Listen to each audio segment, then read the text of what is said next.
for the thousands in attendance and the millions watching around the world. Ladies and gentlemen, let's get ready to rumble!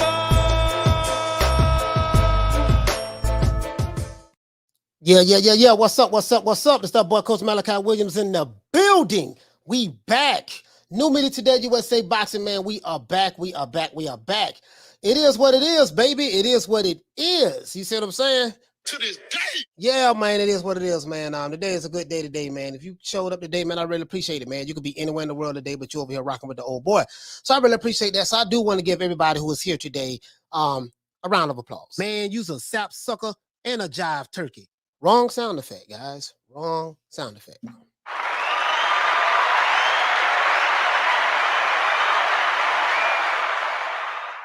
If you're new to the channel, please subscribe, hit the like button, or even if you are returning, please hit the like button for the old boy. Shout out to everybody on Facebook. Shout out to everybody on Twitter. You know what I mean? I sat back. I finally got a chance to look at this interview by Anthony Joshua yesterday, IFL TV. I think the brother who did it name was Kugan. It was a pretty good interview, really good interview. I took a lot out of it. A lot of the content creators are making many different variations of this video because it was just so much to unpack. So, of course, you're going to see a lot of people talking about it, talking about this interview.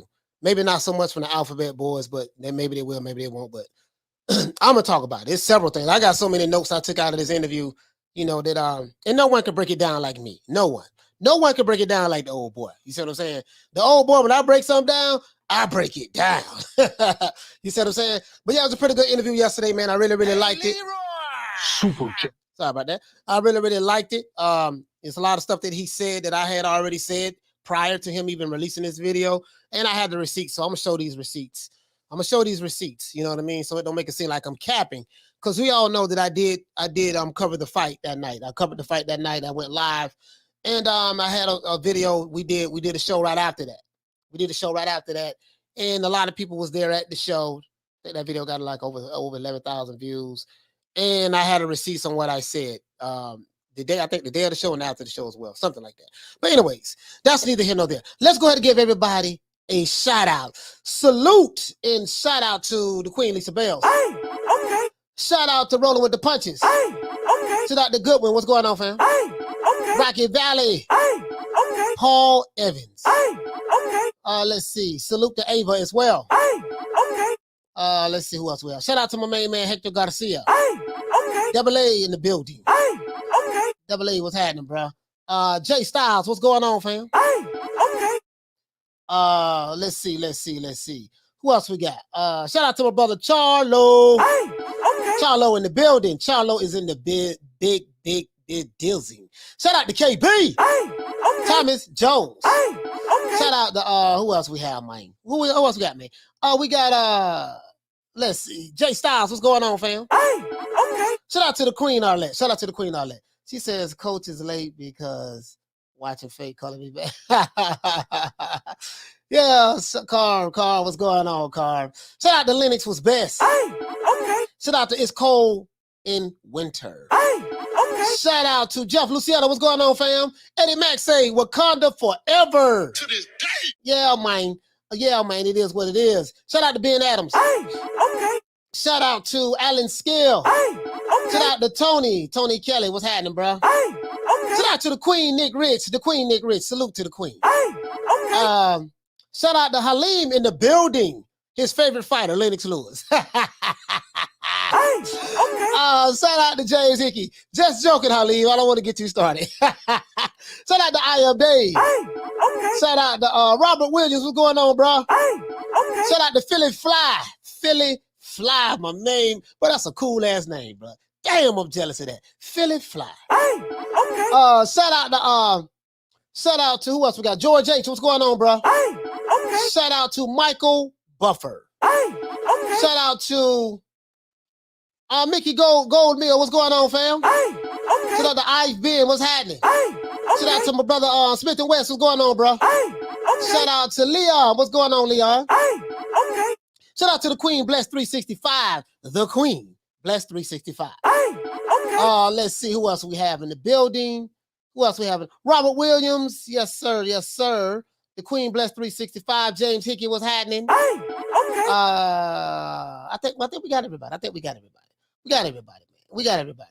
Other than that, man, if I forgot your name, please forgive me. Shout out to James Brown. Hey, okay. And I'm Jeff Lucietta once again. And Chick, shout out to my main man, Chick. Hey, okay. Shout out to the MPB in the building. Hey, okay. Chick is in the building. David is in the building. Michael Buffer is in the building. And I think that's it for now. Now, if you're new to the channel, please subscribe, hit the like button. If you're new to the channel, please subscribe, hit the like button. And shout out to everybody that's watching this on Facebook and everybody who's watching it on Twitter. Shout out to you. Now, it's so much to unpack from this interview. And I'm not gonna go through the whole thing. Or I don't want to try to. I can try to milk it and just try to make 20 different variations of the interview. But it was a lot. It was a lot in there. I'm not gonna even lie. So we're gonna cover it. You know what I mean? Now, Anthony Joshua, and I'm not taking this quote out of context or anything. I understood exactly what he was saying when he made this quote, and I have the receipts to let you guys hear it, so you don't think that I'm clickbaiting or using any shenanigans. I don't do that. I am the receipts guy. I show receipts. Anyway, so Anthony Joshua says that he says that he has war and murder on his mind. Now, of course, I hope anyone who saw this title didn't think that I was saying that Anthony Joshua was talking about actually committing a crime. No, I'm not saying that. He said he want to take Alexander Usyk's soul. He's going to have to, right? And I'm going to put it in the context in which he said it in. War, murder, take soul. Good keywords, right? Good keywords. Okay, now, Anthony Joshua did a recent interview, as you guys know, yesterday. And everybody named Mama's talking about it today, with Kugan Cassius of IFL TV. Anthony Joshua revealed a lot about his mindset moving forward in the sport of boxing. Now, as you guys know, if you've been watching me, Charlo, you can bear witness to this. Halim, you can bear witness to this. And a lot of my regulars who watch me all the time, when Joshua lost that night, what I said that night, and when Joshua lost the next day, I said there's nothing wrong with Joshua's physical skills. I said that there's something wrong up here. Until he changed his mindset, nothing else will change. Remember I said that? Oh, I got the receipts. I'm going to show it. And I said this. The day after the fight, he got to change his mindset. His mindset is wrong. Too nice, too friendly, too sweet. You know what I mean? Listening to too many of the critics, trying to please the critics or whatever, or the people who don't like you. Anyways, but that's neither here nor there. Let's keep it moving, right? He said a lot of things that I was like, damn, okay, this is the same shit I was saying. Same stuff that George Foreman was saying. Same stuff that Lennox Lewis was saying. Same stuff that a lot of people have been saying. And now it's good to know that he's saying it and he recognizing it and he realizes it, right? Now, Joshua was asked if he could only win the rematch with Usyk by fighting one way. And I'm going to tell you what I mean by that, because there's a lot of pundits out there. There's a lot of Joshua haters and a lot of Joshua critics. Oh, man, he shouldn't go back into the rematch with the guy. He can't beat the guy. And what shocked me was there were Hall of Fame fighters and people who you look up to as legends, as Anthony Joshua did state in this interview. People who you look up to as legends, they'll tell you not to go back into a rematch. When they was fighters, they went directly back into went right back into the rematch. It's funny when people are out the game, they take a total different perspective on boxing when they're out the game. And we're talking about these fighters, but these are human beings with opinions. Their opinions are no more valuable than me and yours. It's just their opinion, right? Now, so he asked him, was there more than one way that you can beat Usyk, right? And Anthony Joshua, I'm gonna tell you exactly what he said. He quickly broke down Usyk's accomplishments, right? He broke down a lot of his accomplishments and the many different styles that Usyk has faced from his background of having probably like over 400 plus amateur fights, something like that. He has a long amateur background, so he's seen some of everything in the ring, right? But at the 25-minute mark of this interview, because I listened to it in its entirety, I had to keep stopping it, taking notes, stop it, take notes, stop it, take notes. But at the 25-minute mark of this interview, Joshua said something that I never thought that he would say, to be honest with you. Because I just said, man, maybe, I told myself, maybe Joshua ain't the guy who I thought he was. Maybe he's not the guy that I thought he was. He's nice, he's sweet. Right now, he's, drinking tea with his opponents before the fight. Remember I said all that crazy shit, which I was dead ass serious about? The nice guy shit is over. Basically from what he said, right? And it really shocked me when he said it. And to me, his reply was classic to me, right? And he looked, I think what the guy name was Kugan. He looked Kugan directly in his eyes, and he said that he only has one thing on his mind, and that's war and murder. The nice guy shit is over. Now, he didn't say the nice guy shit is over. I said that. But when you say that, that means that, it's over. The nice guy stuff is over. You see what I'm saying? He understands that the haters don't give a damn about him anyways, right? So stop trying to please them. That's another one of my critiques that I had with Joshua. He finally understands that his critics and detractors don't give a damn about him anyways, so stop trying to please them. Stop trying to please everybody. You see what I'm saying? And anybody who's been watching me, you know my philosophy. I have a philosophy over here. And I live by that philosophy to this day, right? To this day. If you're going to be the bad guy, be the bad guy. You see what I'm saying? Remember that. If your enemies and haters and detractors are going to hate on you no matter what you do, guess what? Make them really hate you. And what I mean by that is you got to have a mentality, a mindset that you don't give a what. Pretty much like me. I don't give a damn what say or where. It doesn't matter to me. But when you can't be the nice guy in the sport of boxing. Now, I understand some people will say, well, it's about having class and all of this stuff there. And, you savages, you don't know nothing about class and proper etiquette. And I said, you can keep the class. I'm finna beat some ass. You can have your class. I skipped a lot of class when I was in school. I had to go back to get the GED. So you can have your class. In the sport of boxing, I don't give a damn about your class. I had dudes coming on the live, after the show and saying, yeah, man, coach, man, us in the UK, we have class and yada, yada. And we're not like you Americans. You're so brash. And, and I'm like, dude, you're trying to make this a country thing, but that's neither here nor there. I say, look, you can keep your class. I want to beat some ass. All that nice guy shit, you can have all that. Care nothing about you, sir. Care nothing about how you feel about me or nothing. That's the mentality that's the mentality I feel. That's like Marvin Hagler was one that comes to mind. Roy Jones Jr., when he was in his prime, is one that came to mind. Pernell Whitaker was nice, but he was an assassin in the ring, right? Lennox Lewis, another one. There's just so many I can name.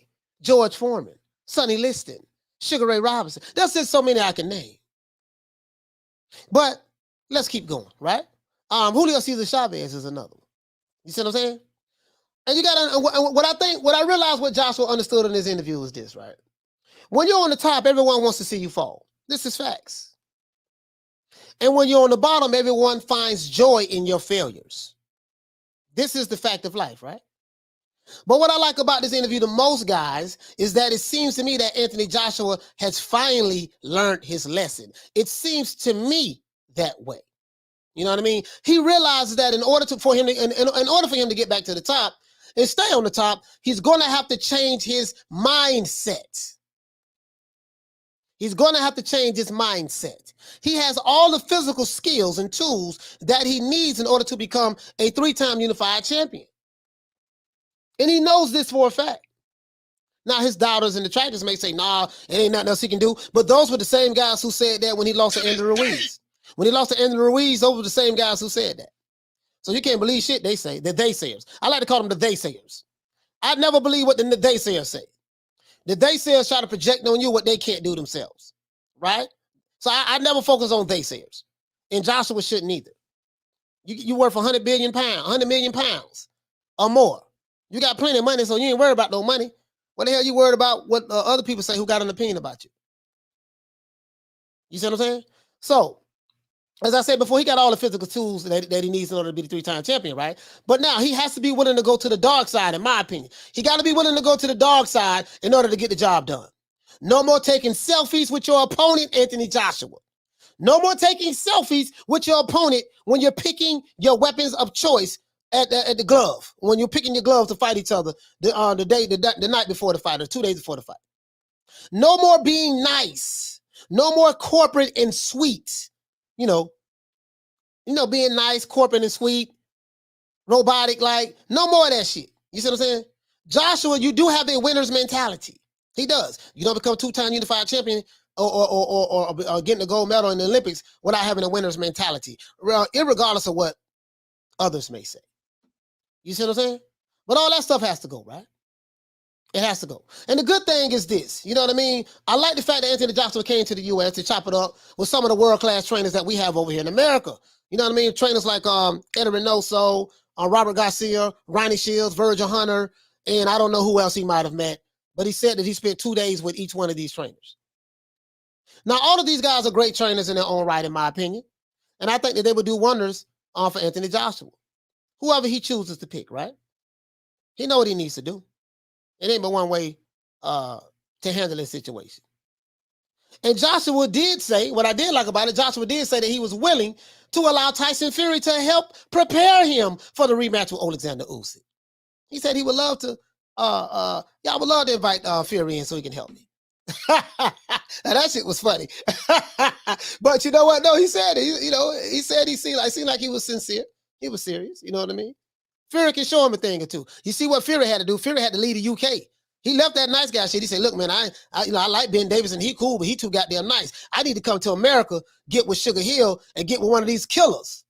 Because I'm dealing with a killer that I got to fight in the ring. Tyson Fury knew that. Lennox Lewis did the same thing. Man, I'm finna go over in America, man, and get one of these assassins over here. Emmanuel Stewart, and the rest is history. You know what you got to do. You know what you got to do, right? You see what I'm saying? So I did like that. You know what I mean? But now, hopefully one day we'll be able to get these two Brits in the ring together, Tyson Fury and Anthony Joshua. Hopefully one day we'll be able to get them in the ring. But for now, Anthony Joshua understands what it's going to take in order for him to beat Usyk. No more Mr. Nice Guy. This is war. No more Mr. Nice Guy. That and you guys know that shit. Hey, Charlo, I don't think he was here. That pissed me off to the highest festivities. I'm like, what the you taking pictures with this nigga? Like, what the hell you taking pictures with? Bro, I was livid. I was livid, dog. I was livid.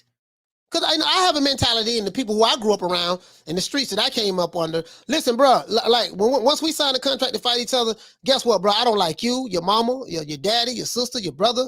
I don't like nothing about you, nobody who's affiliated with you. If you're new to the channel, please subscribe, hit the like button. If you're new to the channel, please subscribe, hit the like button. So I want to go straight to the chat before I show you the receipts. What do you guys think about this interview? If you got a chance to look at it, what do you think about it? Let me know what you think about it, right? Whether you like them, hate them, love them, don't like them, whatever. Let me know what you think about it. Let's go straight to the chat, man. If you're new to the channel, please subscribe, hit the like button. Shout out to everybody on Facebook. Shout out to everybody on Twitter who's watching this. Shout out to the Queen, Bless365, Okay. for dropping that quarter of a bam dub on your boy. Hey, Leroy. Super chat received. Playtime's over, boy. He say, what was he thinking before, Coach? Bless, I have no idea. I got the receipts, though. I'm going to show you the receipts. I was livid. I was so mad. It's just about taking pictures. But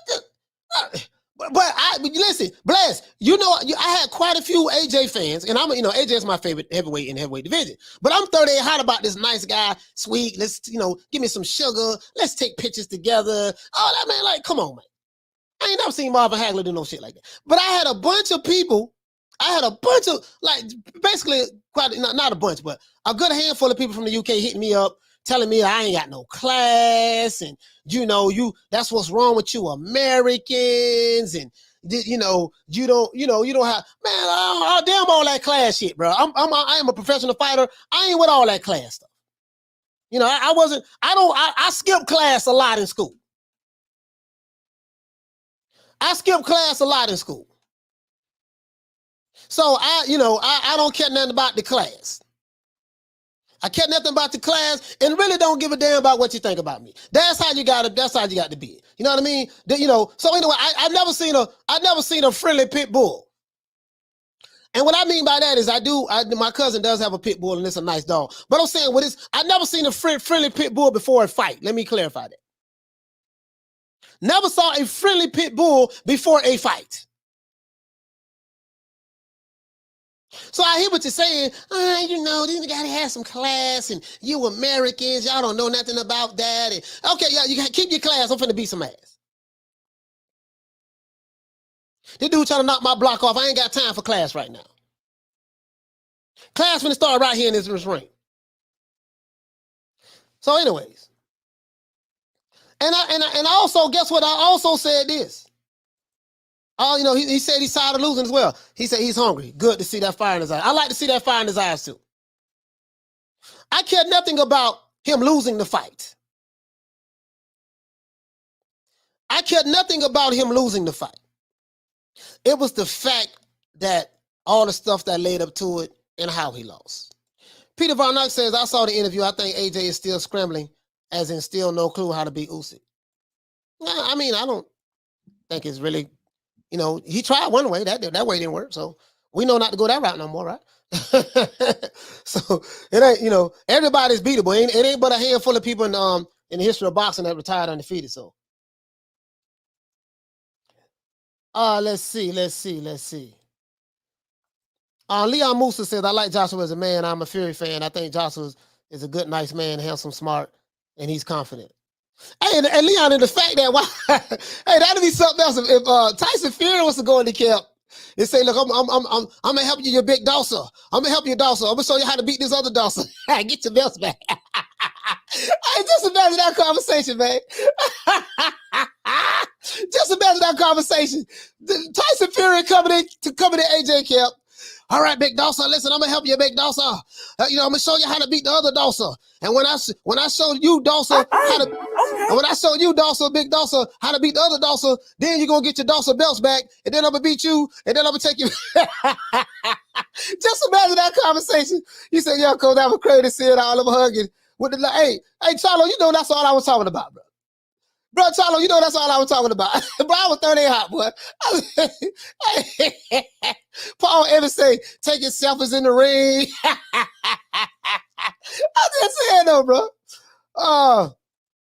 He said AJ showed class, so Usyk took him to school. David said he came in the ring like Apollo Creed and Rocky IV. Yeah, man. Yeah, man. Hey, he says, I respect the fighter. Looking to improve his craft. Yeah, listen, when you got a boxer, you got to fight him. There's a difference between boxing and fighting. Sometimes you got to fight him. Sean Porter is a fighter. Sean Porter is a fighter. He know how to box and got good footwork, but 95% of Sean Porter's fights is he fighting. He fight. You know what I mean? So Leon Musa says, you have to self-believe. If you're not believing yourself, who will? Yeah, exactly. But just imagine though. Just imagine. Michael Buffer says, Coach, go back and watch AJ versus Kevin Johnson, and you will see the real AJ needs to come back. Yeah. And I think that's what pissed everybody off who support him, especially people like myself. You know what he can do, because you've seen how he used to be. But listen, bro, just imagine that though. Hey, just imagine. He said, I really like AJ, but I don't think he can beat him. I might put a little something on him just in case.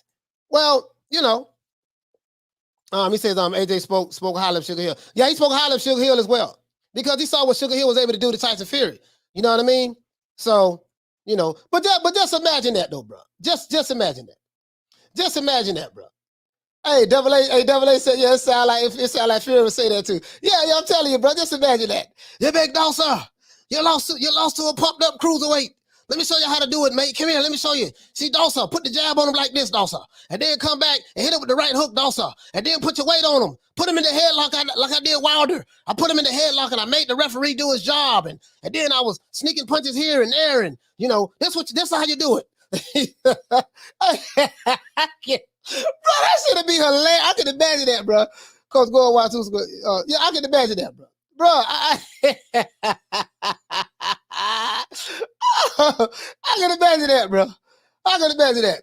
He said Porter fights even after the bell rings. Yeah, he does. Porter's a fighter. He's not a boxer. Porter gonna fight. Porter gonna fight. You know what I mean? And bro, just imagine that though. He says, every time Fury calls a big dog, his friend Sanford called him about Big W. That'd be hilarious, bro. That would be hilarious, bro. Hey, I never seen that like that, man. Let's check this out though. I kind of like where he was coming from. I kind of like where he was coming from though. To be honest with you, to be fair, I think he realizes what's going on. I'm gonna show y'all a couple of things. Let me see. Let the old boy see. So I think this said I was at I got everything set up. I got my notes nice and set up, guys. I got my notes nice and set up. Anthony Joshua, where are you at, sir? Let's see. Oh, AJ. History. Was that all? That's him right there? No, that's not it. I'm gonna let you guys hear the certain parts and stuff. You guys already saw it, so you know what I mean. But bear with the old boy for a moment. I'm trying to pull this up. Trying to pull it up. Let's see. IFL TV. Yeah, this is it right here. Oh, I'm tripping. All right, let me go ahead and hook it up. Let me go ahead and hook the Bluetooth up to the trusted roadcaster. Bam, and it should be on. Yep, ta-da. Now, this is what I liked about this, right? I do not own the rights to this material. This is for educational purposes only. I do not own the rights to this material. This is for educational purposes only, right? So what I liked about it is, hold on. When life has you know these damn commercials on YouTube. Well, I hate these commercials, though. I hate these commercials. Hey, and this is the one I can't even skip neither, though. They pay some money for this one. Hurts. Now another damn commercial. YouTube might as well turn the TV. All right, let's go here. So now let me pull this up, guys. Let me pull it up. Might as well turn the TV.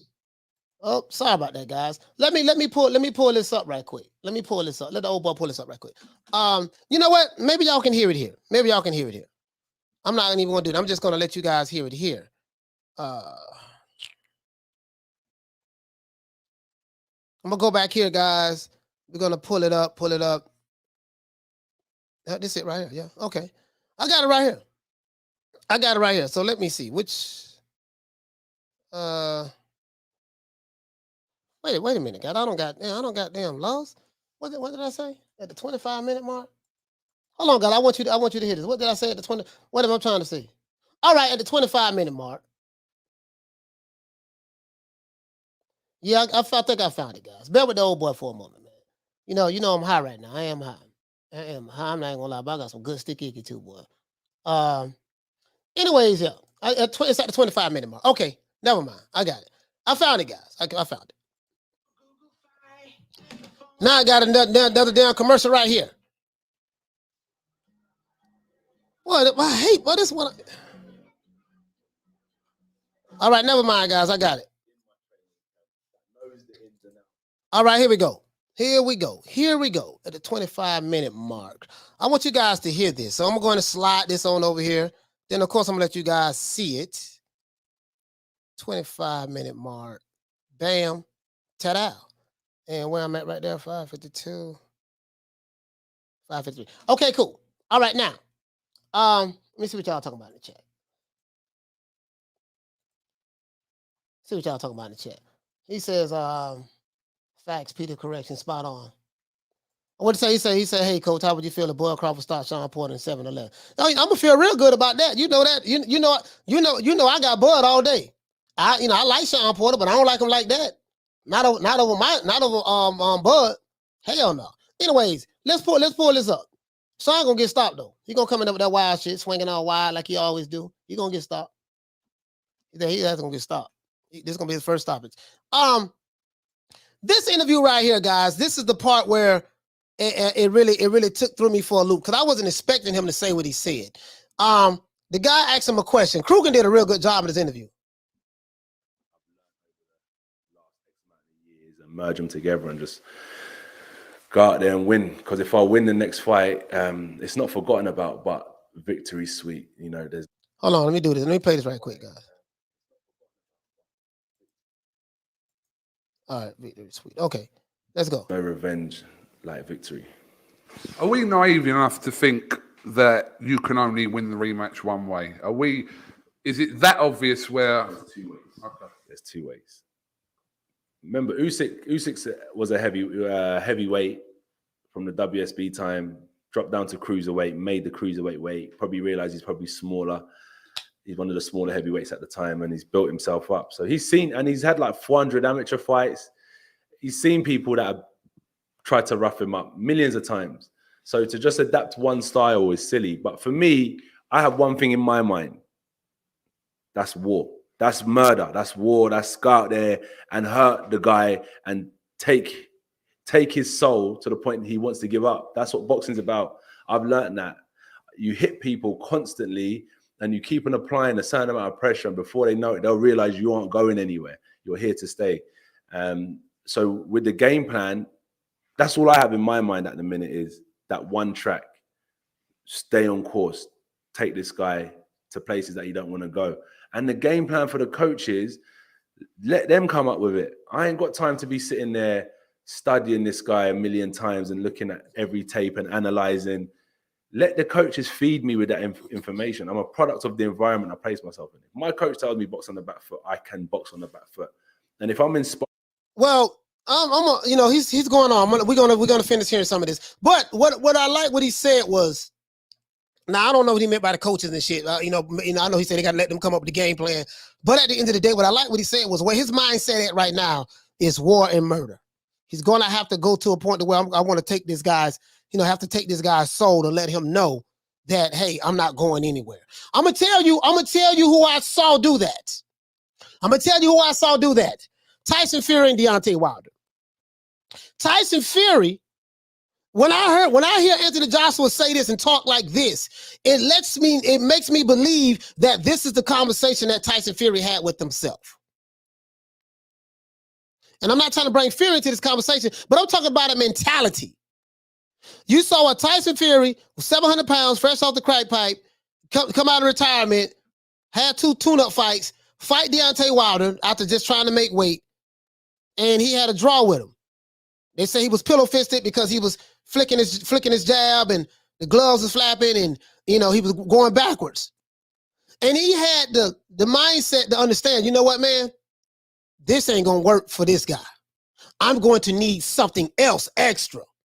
I like Ben Davison. He's a nice guy. He's a sweet guy. We give each other sugar and stuff like that. But you know what? I need something else in order to beat this guy. So even though I'm loyal to Ben Davison, I got to do what I got to do in order to make sure that I beat this guy. Because the nice, sweet, sipping tea and drinking shandies style of boxing, that's over with. Right? So what did Tyson Fury do? He said, you know what, man, I'll holler at y'all, baby boy. He had to come to America. Coming to America. Pause. Find him an American trainer.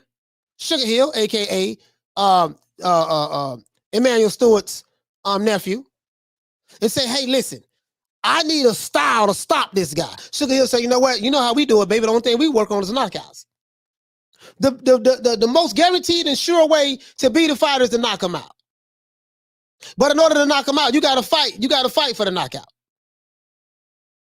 Your training should be nothing on but knocking this dude out. Your training shouldn't be, I'm going to cut weight down to 240, which is nothing wrong with that. That's what you want to do. Whatever weight you feel comfortable at, that's fine. Your job is to listen.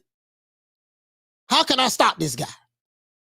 I'm not finna be slimming down, dancing around a twinkle toe, trying to show the critics, trying to prove to them, they say I'm a pumped up weightlifter, that I can't box, I'm so robotic. I'm gonna show them I can box. Fool! You ain't gotta show them shit. If what you doing is working for you, you keep doing that. I don't give a damn what nobody say about me. If what I'm doing is working, I'm gonna continue to do it. That's the old Joshua.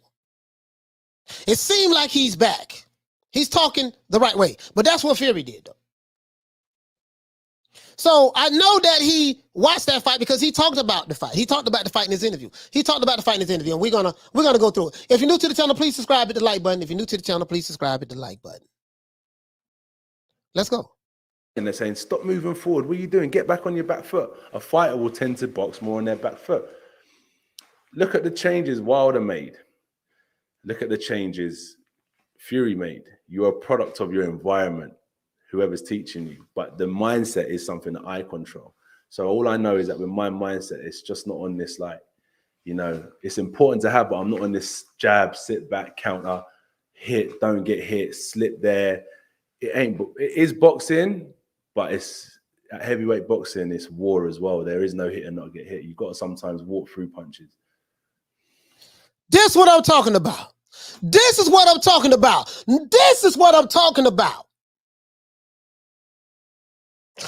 That old sweet science shit, that's good. It's good.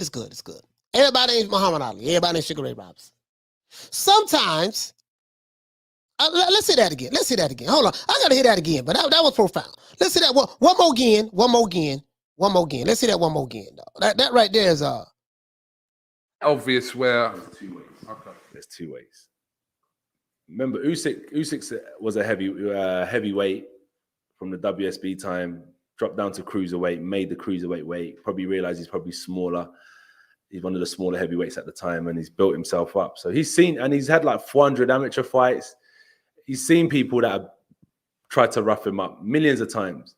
So to just adapt one style is silly. But for me, I have one thing in my mind. That's war. That's murder. That's war. That's go out there and hurt the guy and take his soul to the point he wants to give up. That's what boxing's about. I've learned that. Hold on. So you heard what he said. He said he got one thing on his mind, that's war. And, you know, he got to take it to the point where he got to take this fighter's soul to let him know that he's not going anywhere, right? I'm just paraphrasing, of course. Tyson Fury did the same shit. He realized, man, I gotta beat this dude. I got to fight this dude. This boxing shit, I got to fight this dude to stop him. And sometimes I got to be willing to go through hell in order to get to heaven. Sometimes I got to be willing to take those punches. You notice in the Usyk fight, Joshua acted like he didn't want to get hit. And then when he started getting hit, he didn't know how to react to it. He forgot in that moment when he lost to Usyk, hey, and he bust Usyk's face all up. I'm like, damn, if you did that to his face and you were just pouring with your jab and not really putting no power behind your right hand, if you did that to his face and you hurt him several times in the fight, what you would have done if you would have just committed to war. Marvin Hagler committed to war. He understands this now. Because you know how he understands? It's funny how ass whooping. See, an ass whooping to do that to you. He understands this now because guess what? The Salt Pity Pat Ben Davidson way, that shit didn't work. Shout out to Wayne Love Peacock for dropping that quarter of a bam dub on your boy. Hey, Leroy. Super chat received. Playtime's over, boy. Yeah, man. I mean, listen, he see that. He see that now. He see that now. Wait. Sometimes, you know, this sweet science stuff, sometimes you just got to fight. What we saw with Fury and Wilder fought, that was not a boxing match. That was a fight. You had one guy, he really didn't have that much skills, but a right hand. And he fought just off guts and glory. Went out on his shield like he wanted. And the other guy had more tools in the toolbox. He know how to fight on the inside. He know how to fight on the inside. He know how to fight mid-range. He know how to fight on the outside. He know how to throw uppercuts. He know how to punch at angles. He know how to give you different feints, different defensive looks. You know, different offensive maneuvers in the ring. He know how to pump the jab. He know how to throw the right cross. So when you're dealing with a guy who has a whole lot of tools in that tool belt, he has many ways to skin you. But in doing that, he said, "This is a war. I got to get this guy out of here." That's what I was expecting from Joshua. He did the total opposite. Because I knew that, hey, listen, the dancing around trying to beat Twinkle Toes, that ain't going to beat Usyk. That boy too good. You the bigger guy, you the taller guy. And I said this, and I'm going to play the receipts. I say, listen, man, when you the bigger guy, you the taller man, you need to fight like it. And this is what I didn't understand about Tyson Fury style. I'm like, you 6'9", 200 and something pounds, but he's trying to dance around the ring like a welterweight. That Tyson Fury is dead. That Tyson Fury that was twinkle toes and dancing around the ring like a ballerina, that Tyson Fury is gone. Sugar Hill got rid of that one. The old Anthony Joshua needs to come back. The old Joshua needs to come back. And I like that. I like the fact that he realizes this now. That's what makes me most happy. I'm like the fact that he realized that right now. Hit people constantly, and you keep on applying a certain amount of pressure, and before they know it, they'll realize you aren't going anywhere. You're here to stay. So with the game plan, that's all I have in my mind at the minute is that one track. Stay on course. Take this guy to places that you don't want to go. And the game plan for the coaches, let them come up with it. I ain't got time to be sitting there studying this guy a million times and looking at every tape and analyzing. Let the coaches feed me with that information. I'm a product of the environment I place myself in. If my coach tells me box on the back foot, I can box on the back foot. And if I'm inspiring and they're saying, stop moving forward, what are you doing? Get back on your back foot. A fighter will tend to box more on their back foot. Look at the changes Wilder made. Look at the changes Fury made. You're a product of your environment, whoever's teaching you. But the mindset is something that I control. So all I know is that with my mindset, it's just not on this light. You know, it's important to have, but I'm not on this jab, sit back, counter, hit, don't get hit, slip there. It is boxing, but it's at heavyweight boxing, it's war as well. There is no hit and not get hit. You've got to sometimes walk through punches. Okay. All right. We heard that part, right? I got another part for you too. Hold on. Hold on. I got another part for you too. I'm finna show y'all something though. I'm finna show y'all something. Cause I don't want nobody to think, I don't want, he says, so everyone is a psychoanalysis now. Hey, Lisa. Hey, Lisa, so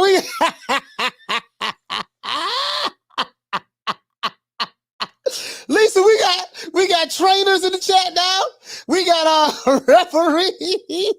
We got fight doctors. You know what I mean? let us get off right now. Let us get off right now. Let us get off right now. Anyways, man, come on. I want to show you guys something though. I want to show you guys. I don't want nobody thinking I'm capping. I don't want nobody thinking I'm capping.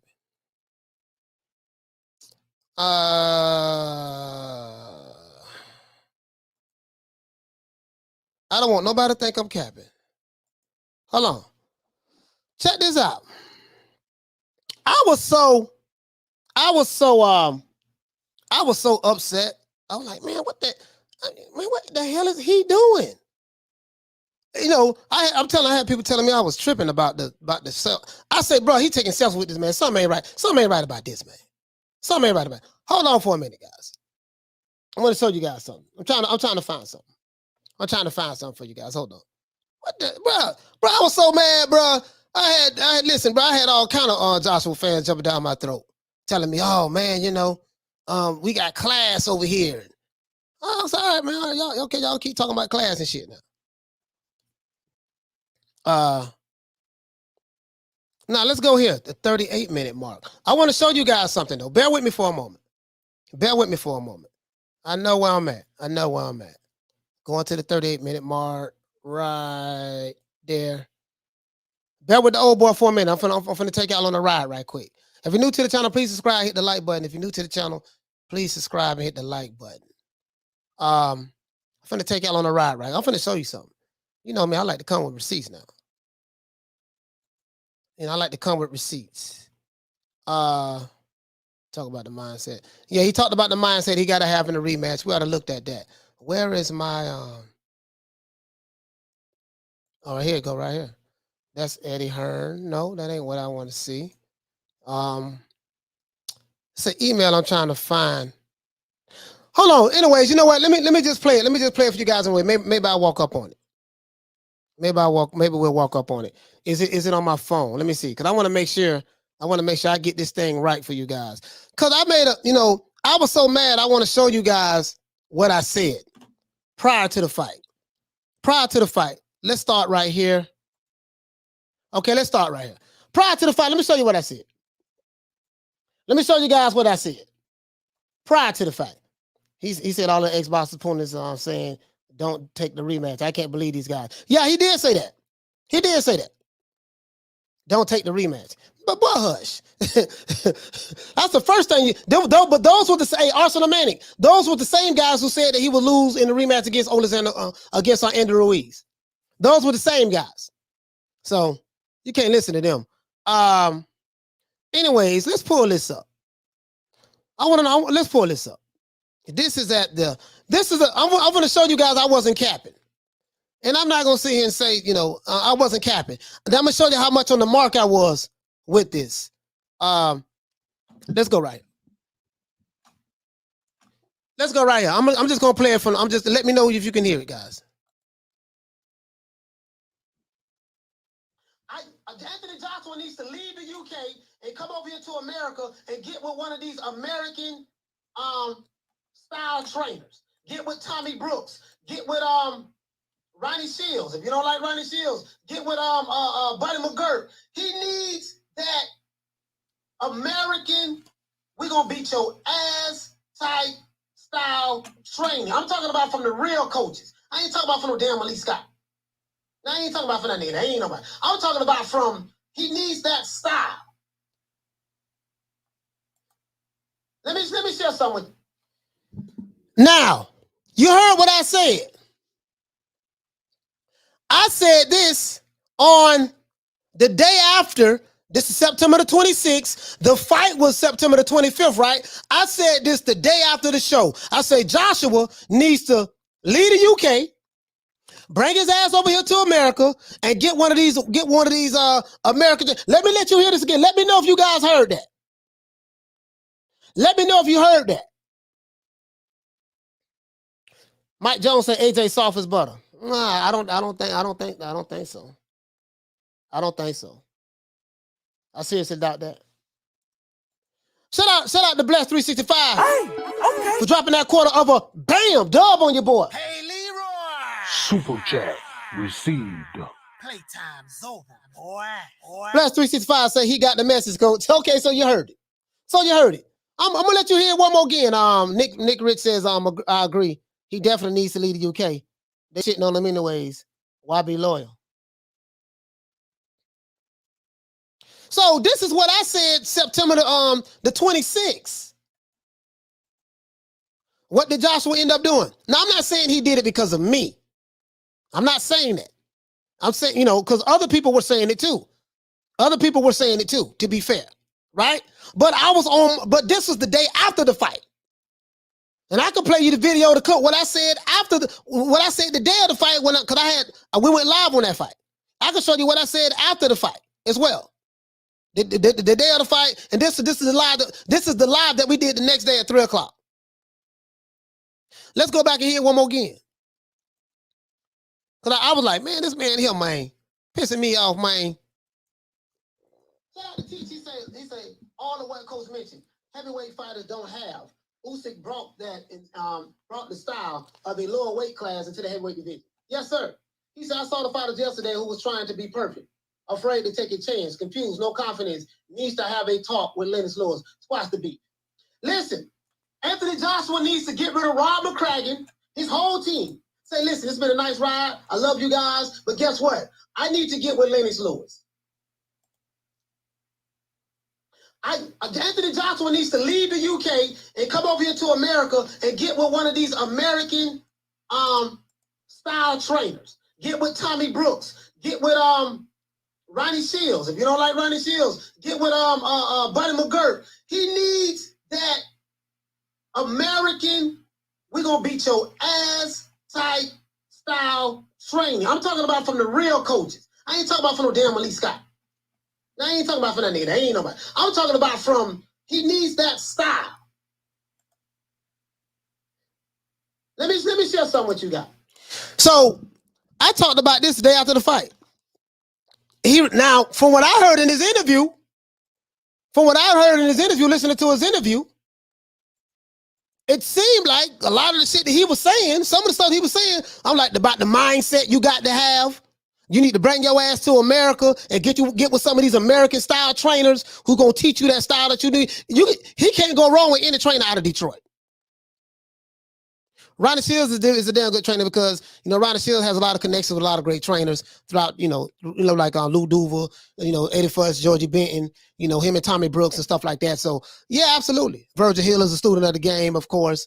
He never boxed, but he's a student of the game. Eddie Reynoso, he's doing wonders with Canelo, so we don't know how that will work out. But I don't give a damn who it is, as long as it's someone that's a perfect fit for you. But I'm letting you guys know I was on it already, right? And I said something else too. I like to play the receipts, so don't nobody think none of it's capping. Go to America and find a better coach. Hey, killer coach. Damn, job on your boy. All right, I want you to hear this. He says, I wouldn't feel right accepting. I got stomped on. Listen to this. I got stomped on. He said, I would wait for the rematch to get my belts back and get it back in blood. Yeah, I'm done, though. Like, literally, I'm done, though. I'm done, though. I don't know what to say.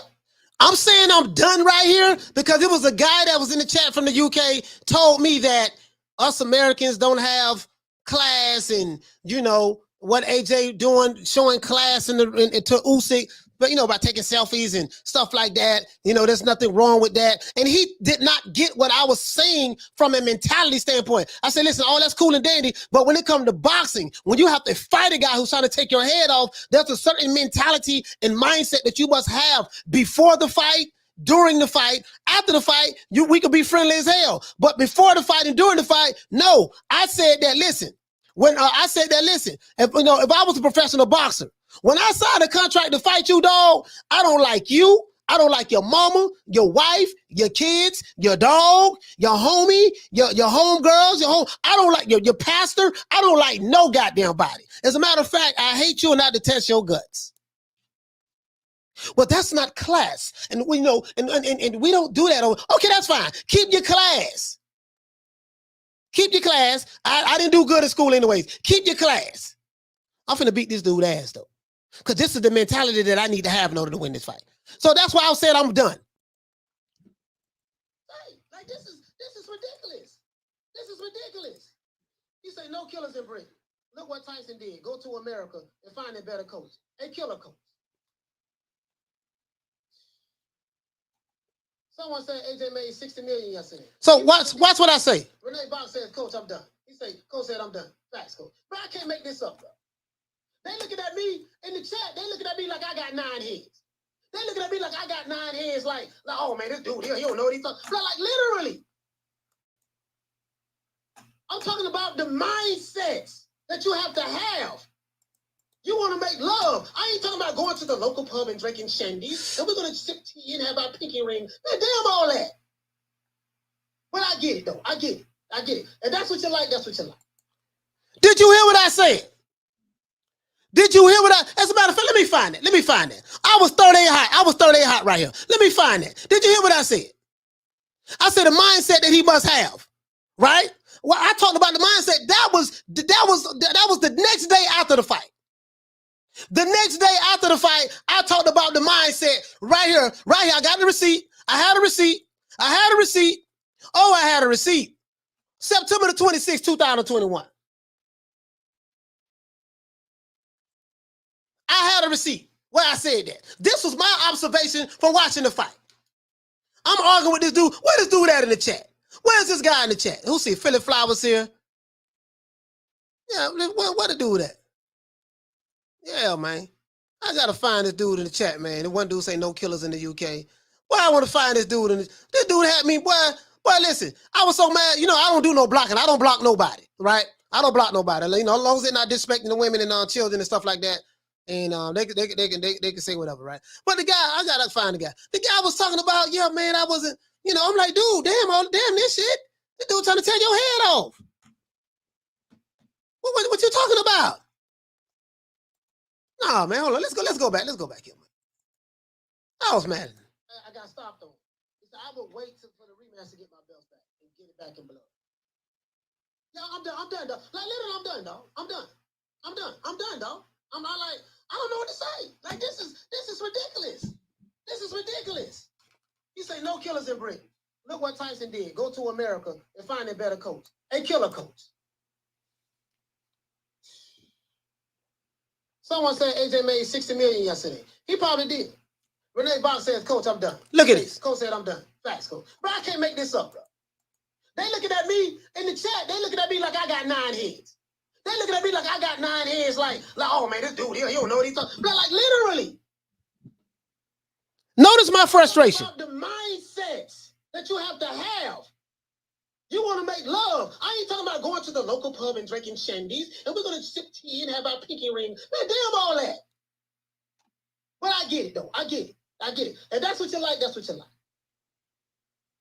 Thank God Tyson Fury ain't like that. Thank God Tyson Fury ain't like that. And I'm not even a Tyson Fury fan, but he ain't like that. Philly Fly say they missed the point. They totally missed the point. Right, so Philly Fly is saying that they missed the point. I'm giving an example of a mindset that one must have, and when you're fighting on a championship level, when you're fighting a highly skilled fighter, the mindset that you must have in order to beat this guy. The dude totally missed the goddamn point. So I sat right here, and I addressed it the next day. Like, dude, like, he had the wrong mindset. And you got to be, listen, you got to bring some ass to get some ass. You got to bring some ass to get some ass. This going to be a tough fight, dog. This dude going to be hitting you, but guess what? I'm going to be hitting his ass too. You got to be willing to go through something in order to get something. And what I learned from the Fury and Wilder fight, Wilder was willing to go in order to go through hell to try to get that desired result. We know he got his ass knocked out, but he tried. With his limited abilities, he tried. And Fury was willing to go through something. This is why he got rid of nice-ass Ben Davison. Nice, friendly Ben. He's a good trainer. He's a good guy. Can't say nothing bad about him. But Fury changed his trainers for a reason. Literally. Literally. He says AJ needs a heart transplant from Wilder. Listen, if Wilder has some skills, listen, Wilder got the heart. If he had AJ skills, he probably could have not beat Tyson Fury. Who knows? You know what I mean? But he had it though. I think that's what pissed off his supporters. Like myself, he had it. I used to see it. Missed a goddamn point. All right, listen, bro. Bro, I'm gonna tell you something, bro. Listen, once I sign a contract to fight you, if you're looking for class, you got the wrong guy. Bernard Hopkins. Let me show you how classless Bernard Hopkins was. Bernard Hopkins fought Tito Trinidad. He fought Tito Trinidad. Hope you guys remember this. Bernard Hopkins. He fought Tito Trinidad, right?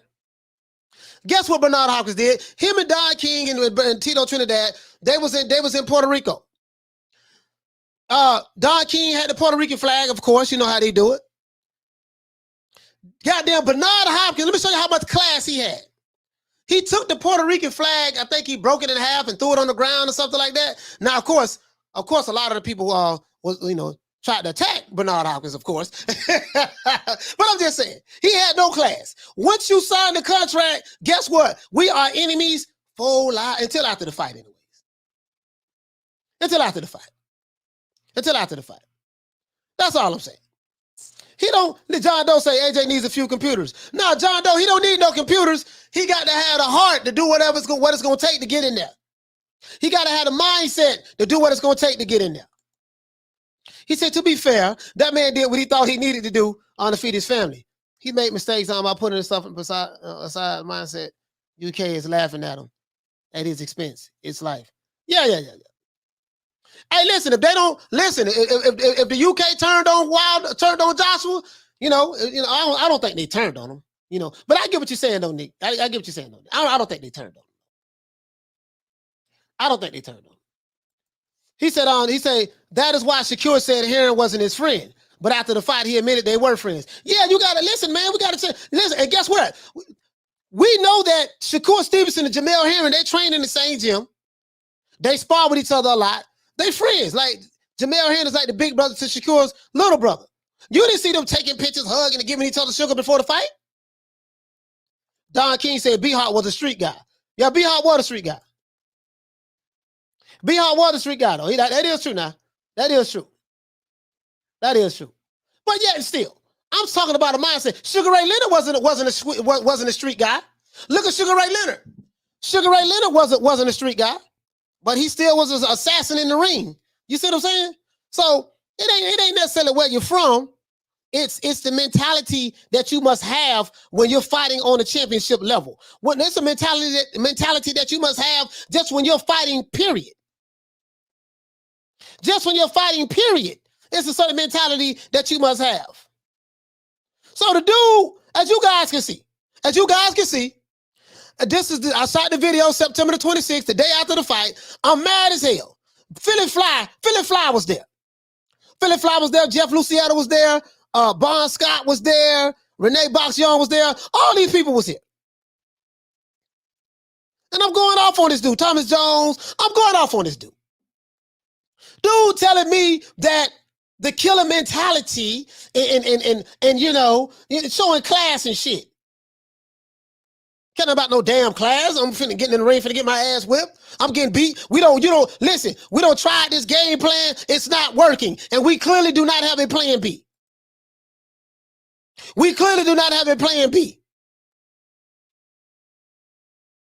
You see what I'm saying?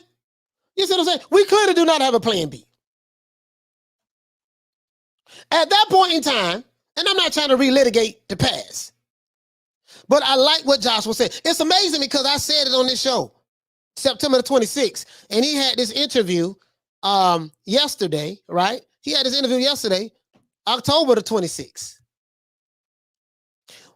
The fight 1 month after the 1 month after the I did 1 month after the fight, he had this interview October the 26th. I dropped this live September the 26th.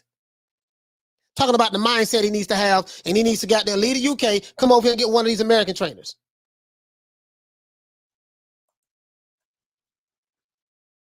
Now here he's still going to keep Rob McCracken. Why? I have no idea. He said that in the interview, you know, we're going to keep Rob and, you know, we're going to bring some people on to see how they can work together.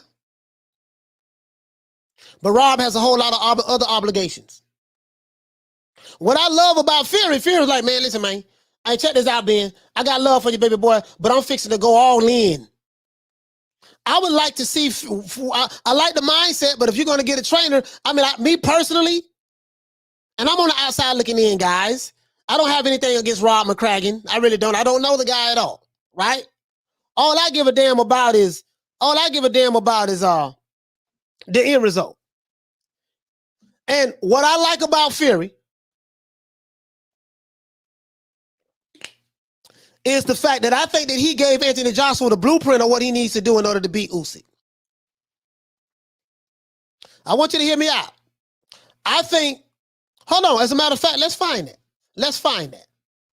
I think that in some strange way, Tyson Fury, the Gypsy King, he's kind of gave AJ the blueprint in a way. Gave AJ the blueprint in a way. He kind of done that. Let's see, where's that in that interview? Because I have a timestamp. I have a timestamp. I have everything timestamped so I can go right to it, guys. Oh, wait a minute. This is a good one here. 52 to 54. Let's go to 50. Let's go to 50. Let's go to 52. Well, you know what? Let's go to 52. We're gonna go to 52 minute mark. You want EVs, you have come to the right place. Bro, this is pissing me off, dog. This is really pissing me off. Brady? Yeah. At Aspen Dental, we help you find your... But they're killing me with these damn commercials, dog. Man, YouTube is tripping, bro. As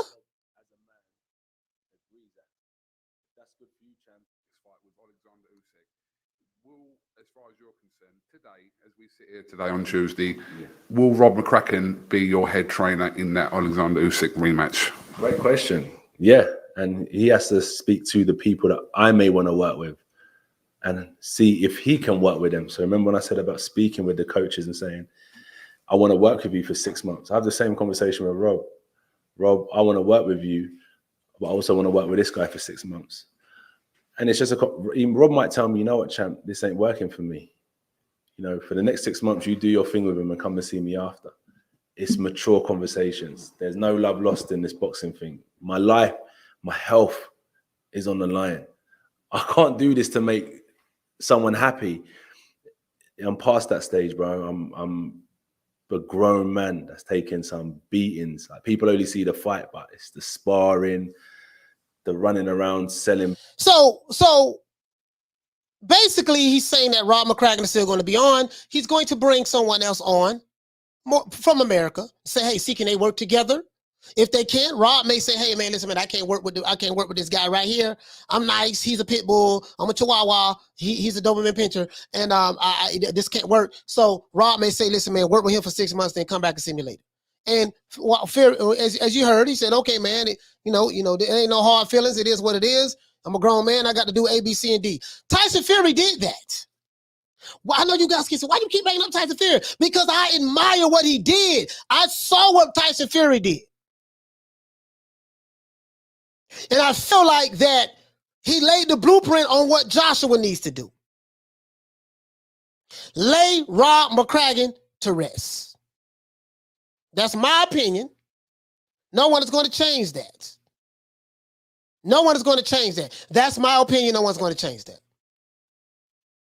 Lay him to rest like Fury laid Ben Davison to rest and said, you know what? I'm finna go all in with Sugar Hill. I got the heart, I got the mentality to do what needs to be done, but I need the training. I need the reps. I need someone to get me to where I know that I can go to. That's what Joshua needs to do. Now, if Rob McCracken, hey man, I ain't Paul Evans says, so if you don't like my choice, that's what I'm reading. Yeah. You're right. That's what I'm reading too. That's what I'm reading too. In every day of the week, commercial work. It takes a lot. It ain't just being a champion, it's the responsibilities of being a champion. And it takes a lot. So for me now, I'm at a stage where it's like, no love lost. Let's just do, like, I've got to do what's right for me and you've got to do what's right for you. And we have a great conversation and we respect each other for our decisions. So yeah, Rob can be head gaffer, head coach, which I always respect him for. Sean as well. I speak to Sean. He's one of my head guys in my team. He gives me a lot of advice. John Oliver as well is my head guy. But they all play their positions well. Now, in camp, it's how close the team want to. Anyways, Rob, the head coach and all that shit there. Listen, this is what I'm saying. This is what I'm saying.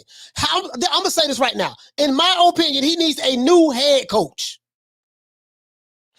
He needs a new head coach like what Fury did. That's why I keep bringing up Fury. I don't want to keep talking about the Gypsy King, but I keep bringing up Fury. The whole guy, listen, Sugar Hill's finna be my new head coach. Damn the team. Oh, listen, we finna be my new head coach. And I may have a couple of my coaches around watching or whatever. There's nothing wrong with that. But in my opinion, Rob McCracken, he don't make plenty of money. Rob McCracken, he got a lot of engagements anyways. He's training amateurs and doing the Olympics and stuff like that. He got plenty of money. He fine. But I'm just saying for me. That's all I'm saying. That's all I'm saying, bro. That's all. He says, I'm surprised AJ's so positive. Have you ever been on the Wofford? No, I never been to Wofford. You see what I'm saying? I never been to Wofford. Smith and West says, I agree, coach. Yeah, I'm just saying, listen, Rob McCracken needs to be replaced as a head coach. Teddy Atlas will be damn good as well for him. It needs to be, but Teddy kind of rough. A lot of fighters don't like Teddy. Teddy rough. Teddy real rough now. That's all I'm saying. Rob McCracken needs to be replaced as the head coach. He don't make plenty of money off of you, right? He's a good friend. He's helped you through the Olympics, through the amateurs. That's wonderful. That's wonderful. I had a tenderoni that I was dating when I was 13 and 14, and 2 weeks before the prom, she broke up with me. She had to move. She moved on. She didn't even have the decency to let me down easy, but she moved on. She looked me dead in my eyes when I called up to her and said, you know what, I just don't want you no more.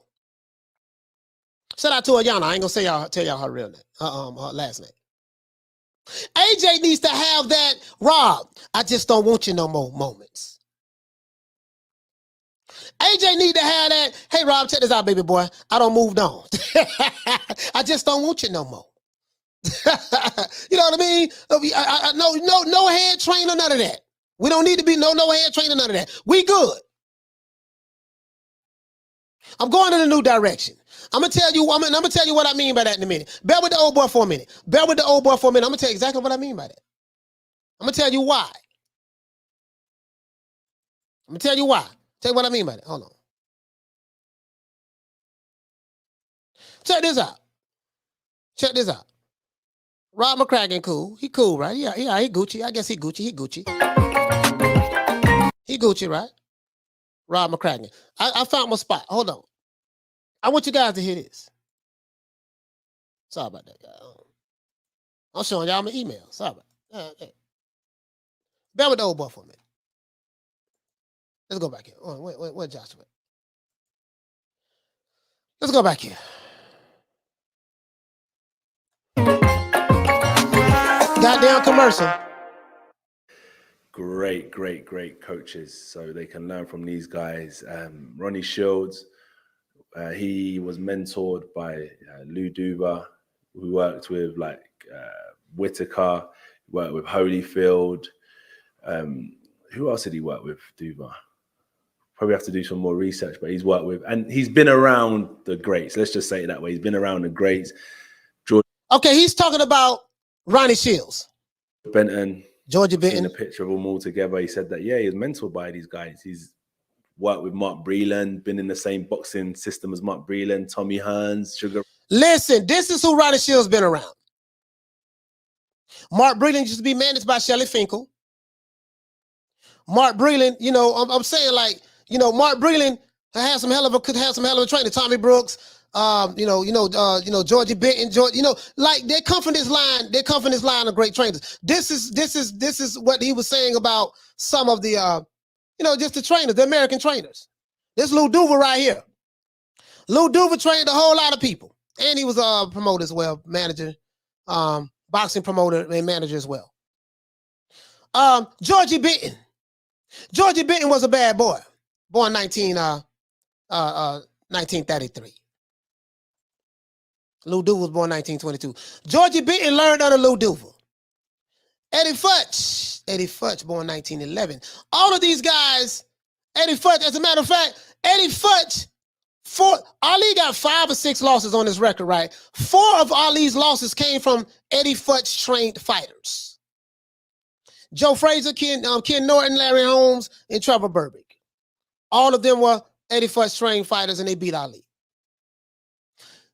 You know, you got, the guys, why I'm showing you this, Eddie Futch, Lou Duva, Ronnie Shields come from that cloth. Him, Tommy Brooks, those guys, they learn from some of these greats who learned up under Ronnie Shields or learned up under Georgie Benton or Eddie Futch. He learned from these greats. Now, I ain't knocking Rob McCracken. I'm not knocking Rob McCracken, but you know what? I think I think Joshua should go all in with at least Ronnie Shields. Because what I know about these guys right here, they train their fighters to get the job done. And Joshua needs to fight like Tyson Fury is done now. We work on knockouts. Knocking your guy out. That's why I called him AJ Knock Him Out the Box Joshua. He needs to really be AJ Knock Him Out the Box Joshua. Get back to the, we get back to the knockouts. Train for the knockout. We're not training to go 12 rounds. Well, I know he's a boxer, so my body is in primed condition, so we have to go 12 rounds. We're gonna go 12 rounds. That was the first mistake right there. Whoever came up with that game plan, more than likely the lead trainer, or he signed off on it, and Joshua signed up on that. They got to go. They got to go. He say AJ tells McCracken the game plan, and McCracken does as he told. It was AJ who wanted to outbox Usyk, not McCracken. That's not what he said. That's not what he said. That's what you're saying, but that's not what Joshua said. That's not what he said. So let's keep going. Leonard, he's been around. Ronnie Shields has been around so many great fighters, ones that I look up to. He's actually trained them. So to even be in that environment, like when I'm speaking to him, you've got to speak to a man like that and let him know that I'm as serious as those guys were. When it comes to my training coach, I want it just as bad as these guys. And that's the environment I wanted to place myself in. So yeah, it's been a good experience. And rather than telling Rob, you ain't going to get hold of me for 2 weeks, so I'm just going to go sit in Antigua and turn my phone off. It was like, Rob, I'm going out to the boxing gym. So really, that's much better for me. Do you know what I mean? That's something that any coach or any mate should be saying. Where you going, bro? Get yourself in the fucking gym and go and learn something. What you fucking mean you're going out on the beach? That's the type of people I've got around me. And, the boxing team come around me. Ben, some of the other boys, Jab, Naz, and Steve. Yeah, I don't know none of those names of guys. Them his homeboys or whatever. Again, you going to the US to get. I don't care who the trainer is. But I'm just giving you a backstory on Ronnie Shields, Tommy Brooks, stuff like it's some killers. Especially you can get any trainer out of Detroit. Them trainers that come out of Detroit is some bad boys. Anything Crunk Gym produce is bad. The water boy at Crunk Gym is probably a bad coach as well. The janitors at Crunk Gym when Emmanuel Stewart was there, when he was alive, R.I.P. to Emmanuel Stewart, was bad. The parking lot attendant was bad. And I think with his size, arm reach, that's the style he needs to employ. That's the style he needs to employ. Paul Evans says, any trainer that gives you advice, AJ was being given, has to go. Exactly. Brilliant, AJ. Stay behind the jab. Yeah. They got to go. They got to go. They got to go. Yeah, they got to go. They got to go. Yeah, Paul, that's all I'm saying, fam. That's all I'm saying. Yeah, they got to go. I ain't, all that. I'm talking to Ben, and, I let Ben know I'm going. Man, damn all that. Ben done made plenty money. Ben done made plenty money. I ain't letting him know shit. This game plan didn't work. Got my ass whipped. Lost all my belts. I ain't finna go out like Willie Lump next time. This time, I'm coming with it. I'm gonna bring the pain like Method Man. And that's how it's gonna be. 80 says Rob is an amateur coach. I never seen AJ lean on him once. Not once did I see him tie Usyk up. Yo, oh my God. Oh, hold on. I'm glad you brought that up. Hey, you brought up a meaning. Oh, you brought up a meaning there. Hold on. Let me bear with the old boy for a minute. Oh, this is it, man. Oh, I'm glad you brought that up. Man, look here, man. You see that Tyson Fury was fighting Wilder? Leaning on him, put him in the headlock, put him in the figure four, drop the bionic elbow on him.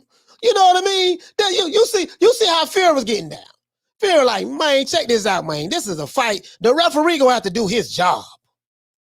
All of that, oh man, you can't be fighting like that. Man, listen, the referee gonna have to do his job. Ronald Fiegler said, hey, listen, the referee got to do his job. Rod Real Show says, excellent advice you're giving to AJ, coach. Yeah, listen, man. Yeah, you're right. He didn't time up, really. Bruh. Woo! Yeah, man. Philly Fly say, AJ, how Coach Williams. Hey, man, if I was a boxing trainer, I'd be good. Hey, listen. Hey, Philly Fly, he could damn sure hire me for the hype man, though. Oh, he could hire me for a hype man. I'll be a perfect hype man for a fighter. You got low self-esteem as a fighter. You're not sure of yourself as a fighter. Well, not only that, you just need that extra boost. You need someone to psychologically get you psyched out for a fight so that you can believe in yourself. Holla at your old boy. To this day. Holla at your old boy. I promise you, when I finish putting these jumper cables on your ass, you're going to feel like you can whoop King Kong, Godzilla, and Mothra when I finish. Because you already got the skills. You see what I'm saying? You already got the skills. So, no. You know how, Muhammad Ali had Boudini Brown. Had Boudini, right? Yeah. I couldn't have been in the corner. I wouldn't have been Rob McCracken. Yay, AJ, you're doing good. Man, that man just got hit with a 15-punch combination. He landed one punch. The other dude hit him 15 times. And you're talking about he doing good. Yay, AJ. Why are you here again, sir? Why are you here again? I'm just saying. Why are you here again, sir? Why am I paying you again? You know, that's all. I'm just asking the question, guys. I'm just asking the question. Yay, you're doing good, AJ. This man is getting the brakes beat off of him. Literally. Now he putting his paw, he touching Usyk, he touching him too. But you get what I'm saying, though. You get what I'm saying. Y'all get what I'm saying, though. I'm getting the brakes beat off of me. I'm looking confused. This guy said USA talk too much crap as usual. Yep, sure enough, dude. Gonna keep talking crap too. We're gonna keep talking crap too. He said, yeah, but Wilder will lose next. Oh, he said, Coach would have been more fired than Sugar Hill. Oh yeah, absolutely, absolutely. I tell you what, mentally he would have been ready. He said, Coach, a lot of coaches out here claim to have the answer to beating Usyk, but some are more interested in the check. Yeah, that is true. But the thing is, when you're picking your coach, you got to look at his track record. You got to look at his track record and see. All it is this. This all it is. All it is this. When you're picking someone, right? You know what the game plan is that you're going to have to implement in order to beat this guy, because you know the last thing that you didn't work. So instead of making excuses, you find out, hey, what is it that I should have done? You look at the tape, damn, I had him hurt right here. Bam, that straight right was catching him. Every time I threw the straight right, it caught him. Every time I hit him to the body, it hurt him a couple of times, and he started backing up and going in retreat. And they can point out certain things in this fight. Like, damn, dude, you were doing good here, then you backed up off of him. Damn, you went to the body here, he backed up and retreat. Damn, you split him right here over his eye with that straight right. You put authority in that punch when you hit him. You backed him up and you heard him, he went to the ropes. And then you kind of backed up off of him. You can pick certain things. You need a coach who can say, kind of like what Sugar Hill does. He said, we train for the knockout. Sugar Hill said, we train for the knockout. Period. Hector says, Cole's going to pull up wherever the other fight. Hey, bro, listen. We train for the knockout. We train for the knockout. That's it. So I don't give a damn Southpaw, Orthodox, my paw, your paw, the other paw, whatever paw he want to come with. Southpaw, North paw, East paw, West paw, whatever style he wants to come with. We got one plan, knocking your ass out. That's it. I'm not boxing you. We ain't taking no selfies. I'm not, the sweet science. Damn the sweet. Listen, I didn't do good in school, guys. I'm telling you. I didn't do good in school, guys, and I skipped class a lot in the 9th and 10th grade. So I don't have class, and I didn't do good in science. I don't have class, and I didn't do good in science. So keep the sweet science. This dude here is better than me when it comes to the sweet science anyways. I'm going to fight this dude. That's what I'm going to do. That's all I'm saying. Take it how you want to take it. Now, let's see. Now, 45. Let's go to 45. 40, 45, 45. The 45-second mark. Let's hear what our good brother, Anthony Joshua, the landlord is what they call him, right? Y'all call him the landlord? 45. Go to 45 right here. Right there. Do it like that there. Do it like that there. You know, you hear the boy talking a little country a little bit. Right? There we go. Here we go. We live it. Okay, I've got two questions in one that you can kind of answer together. No, just give me in two because I'll end up waffling and not remember. Okay.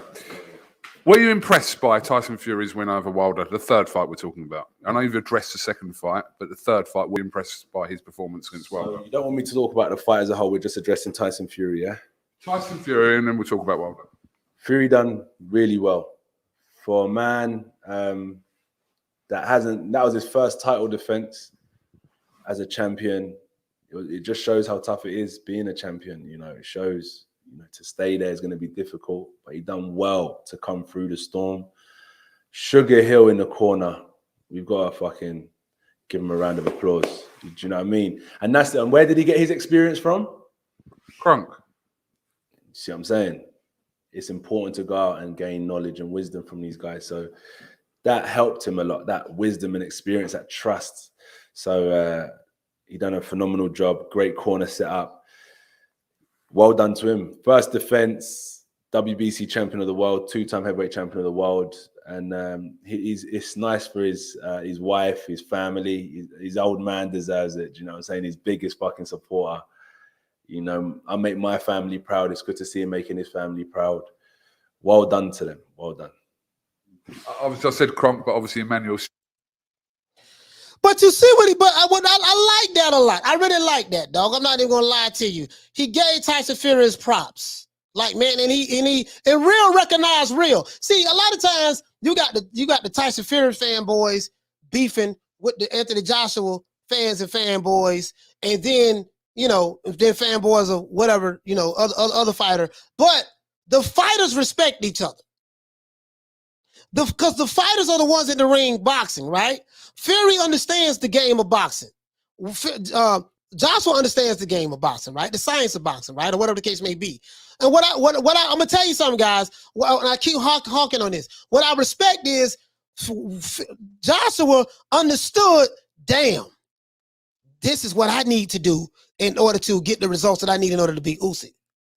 Fury figured out, I need to change trainers, he went with the Crunk Gym, they put together a style. He understood he needed to change something. And what I loved about what he said, he gave Fury his props because he understood at that moment, damn, this is why Fury changed trainers. Damn, this is why Fury did what he did. This is why Fury got rid of Ben Davison that came over here. It worked. It worked out perfectly. You see what I'm saying? That's what I loved about that part of it. That's what I love about it. That is true. The Godfather boss, that is true. That's what I loved. That's what I loved about it. Damn, boy, Fury did that. He did that. Now, even though he was fighting a limited fighter, we know Deontay Wilder is a very limited fighter. No one talks about Deontay Wilder from a boxer. They just say he got the right hand and that's it. That's all they talk about. And it showed. And it showed when he fought Fury, he didn't have any defense or anything. Right? But he had the heart to go out there and take that ass whipping. For real, though. And at the end of the day, I guess that's all that matters, you know, when you're a boxer. But let's see. Oh, this is when he talks about welcoming Tyson Fury to the. This is hilarious. Just imagine, bro. I'm telling you, bro. Bro, I can see this now. You make no sound. Hey, just imagine Tyson Fury being your trainer. He calling you a dosser every goddamn. Think, dosser. Think. Pick your hands up, dosser. He keep hitting you with the left, straight, left, dosser. Dosser, get your.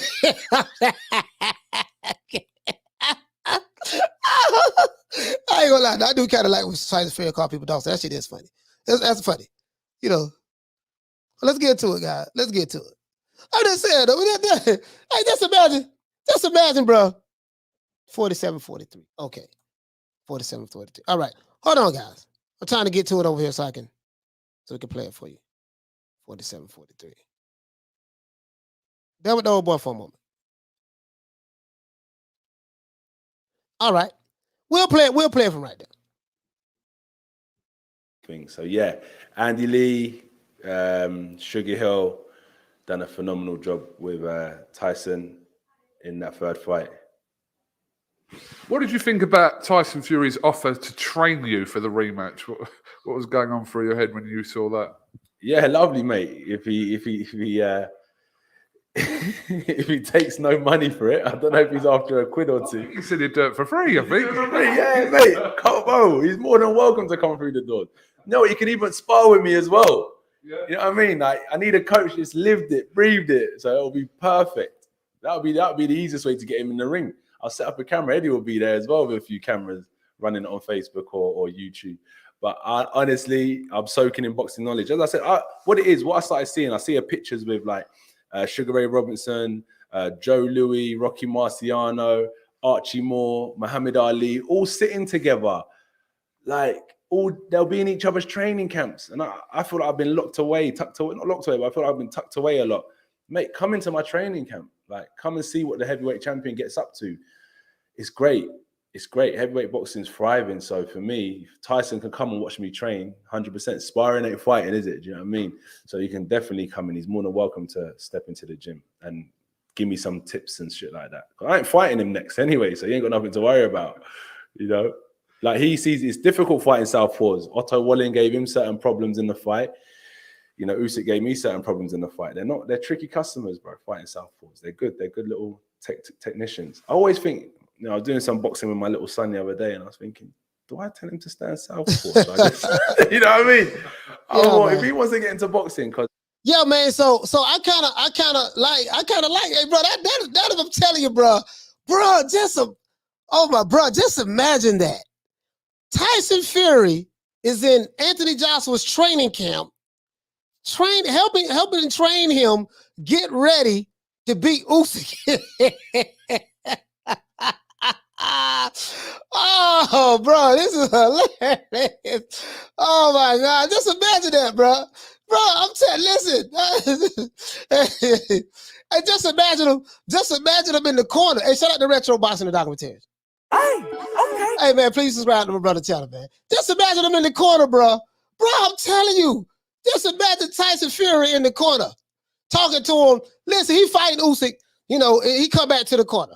You know, you're blowing it, Dawson. You're blowing it. What did we train on? I showed you. Throw the straight right hand. When you get close to him, put him in the headlock. You saw what I did to Wilder. Put him in the headlock. Choke him. Make the referee do his job. And when the referee break you up, you reset and do it all over again. Come in with the jab. When you get close, hit him in the body. Put him in the rough him up. You know what I mean? Bro, just... That's it, Dawson. That's it. You're going to knock him out, Dawson. Hit him with the right. Bro, I can imagine that, boy. I can imagine that. He said Joshua need to brawl some Alice at some time. Yeah, let's look at the rest. Let's listen to the rest of it. Bro, I'm telling you, bro. Bro. And Lord knows if he had me in the corner with him. I'm going to say, man, right now, man. Hey, look here, baby boy. Check this out, man. Man, look here, man. What the hell is wrong with you, dog? Do you want me to get in the ring and help you fight this dude? Like, for real, man. Shit, man. I know you can whoop him. Shit, you know. It is what it is. He said, anyway, this is what he says about Wilder, though. This is what he says about Wilder. I found it very intriguing, right? He didn't diss Wilder, but I found it very intriguing. Because, you know, Don House, which is Deontay Wilder's trainer, he said that, and I got the receipts on that. Anybody want to see it? You know, back in 2014, he said that Deontay Wilder had a well-choreographed career. Well-choreographed career just basically means that, you know, you've been fighting a bunch of setup fights and been cherry picks, and, you know, you've been fighting bones pretty much, tomato can, right? So this is what Don House saying. So I think this right here is when Joshua said that. He says now Wilder realizes that it's not easy when you're fighting elite fighters like Tyson Fury, or when you're fighting elite competition. He said Wilder realizes that now. You see what I'm saying? You know, as long as he's fighting Malik Scotts and Arthur Spilkers and, you know, Ortiz, who's supposed to be the boogeyman of the division, but he really ain't the boogeyman. He ain't fought no damn body. You know, stuff like that. And, you know, Dominic Brazil, everything good. But he realizes now when he stepped up and fought, you know, top competition, like, Tyson Fury. Tyson Fury is that guy right now. You see what I'm saying? Based on what he did to Wilder twice, he realizes that, hey, you know, it's levels to this shit. You see what I'm saying? And, you know, I'm gonna do a whole show on that. That's gonna be nice there. That's gonna be nice there. But watch what he says though. Watch what he says. Here you go, right. Watch what he says, guys. Watch what he says, guys. This is hilarious. This is hilarious. He said, Donkey said Gypsy King in the house as well. Hey man, I'm telling you, man. Hey, shout out to shout out to Alex Soto. Alex, what's going on, fam? What's going on, fam? Check it out though. Fight next. Moving, stepping aside, allowing him to fight, Fury to fight Usyk, and then you fight the winner of that. Joshua's a bottle job. He's a cherry picker. He didn't want to fight Fury. He would have kicked his ass. You know what I mean? Bob Arum, like, nah, fuck all that with all due respect. Take it how you want. You know what I mean? Take it how he wants, man. Can't talk shit about me and think that I'm going to take it easy. He talks a lot of shit every time. So, nah, I'm not interested in what Bob Aram's got to say. Okay, fair enough. What for Wilder now, in your opinion? Listen to this. I would have iced half of the motherfuckers out. He's iced out in his fights, you know. And then he come up against, you know, one or two good fighters, and it shows how difficult it is at the top level, you know. So yeah, good luck to him. He's trying to learn now because he's realized, he's like, fucking hell, this ain't as easy as I thought. I'm fighting elite fighters. He fought Fury, and he realized that shit, Fury's a decent fighter, you know, and he's getting the experience he needs. I'm experienced now. Been in with all styles. I've taken losses. I've had wins. I've tried to box. I've learned to fight, taken big punches. I've tried to learn the sweet science of boxing, hit and not get hit. can use all that experience. He's just learning that now, and he can use that. And if he does use that as fuel, he can go far for the next 4 or 5 years of his career. So good luck to him. But it just shows, you know, coming up young fighters, it's good to be protected, but don't do no cherry picking. Go out there and test yourself, test your mettle. You know, Is that a fight? Hey, so I'm gonna break that down. I gotta break that down, bro. Hey, bro. So basically, I'm gonna give you layman's terms. Layman's terms. This is what he's saying. He's saying, look. This ain't no shade. This ain't no shade. This ain't no shade. This is what he's basically saying. Look, man. It's okay when you was fighting, you know, King Kong Ortiz and you know, Arthur Malik Scott, people who gonna take dives for you and stuff like that. But as soon as you stepped up to the elite level, you know what I mean? You know, the cherry picking was over. And listen, we all know that Tyson Fury is a cherry pick gone wrong. They picked the wrong cherry, bro. We know this. We know that Tyson Fury was a cherry pick going wrong. You know what I mean? He was suffering from mental health. He was 700 pounds. He was on drugs, depression, suicide. Oh, we just gonna dust him up and bring him on back. I'm gonna give him an opportunity. Yeah, we gonna knock him out like we knocked out other dudes. And the only thing is, Fury was not privy to the fact that he was supposed to get knocked out, right? And then the rematch, he get rid of Ben Davison, get with some more trainers, get with Sugar Hill, and then they come with a whole new style, and then you know, and then he stops him. Then he realized, wait a minute, wait. So he's talking. So just imagine the conversation. Just imagine the conversation. Shelly, you've been picking some good fights with me, man, over to my career. You know what happened? What's going on? This guy here is not he's not like the other ones. He's not like the other ones. What's going on? He ain't like the other ones that we picked in the past. No, Wilder, don't worry. He's different. He's different. Wait. He's not like the other ones. Don't worry about that, Wilder. He's different. Don't worry about that. We're gonna get some get back. Well, I couldn't have lost because I lost to the better fighter. It had to be something.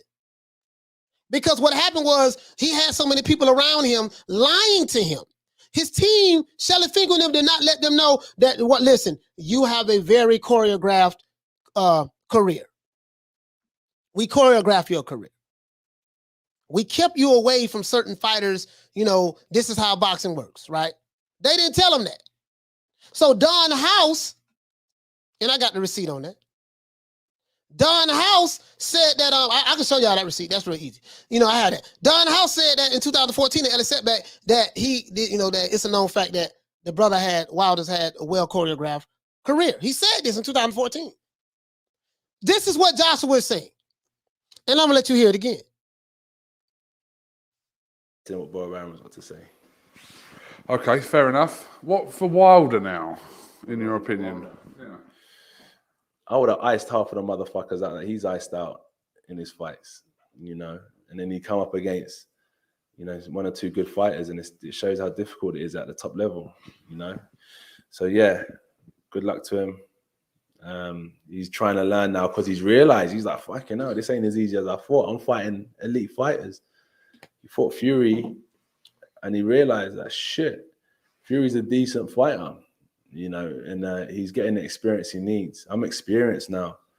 Been in with all styles. I've taken losses. I've had wins. I've tried to box. I've learned to fight, taking big punches. I've tried to learn the sweet science of boxing, hit and not get hit. I can use all that experience. He's just learning that now, and he can use that. And if he does use that as fuel, he can go far for the next 4 or 5 years of his career.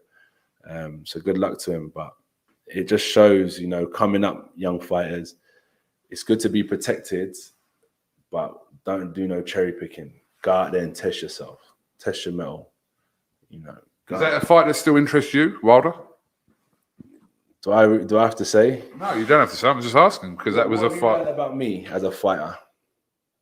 That you will fight anyone, but there's politics in boxing that stops that. So sometimes fans can't see the difference between the two, which is... If the fans can't see that, I would fight Wilder with a heartbeat, Fury with a heartbeat, and Dylan with a heartbeat.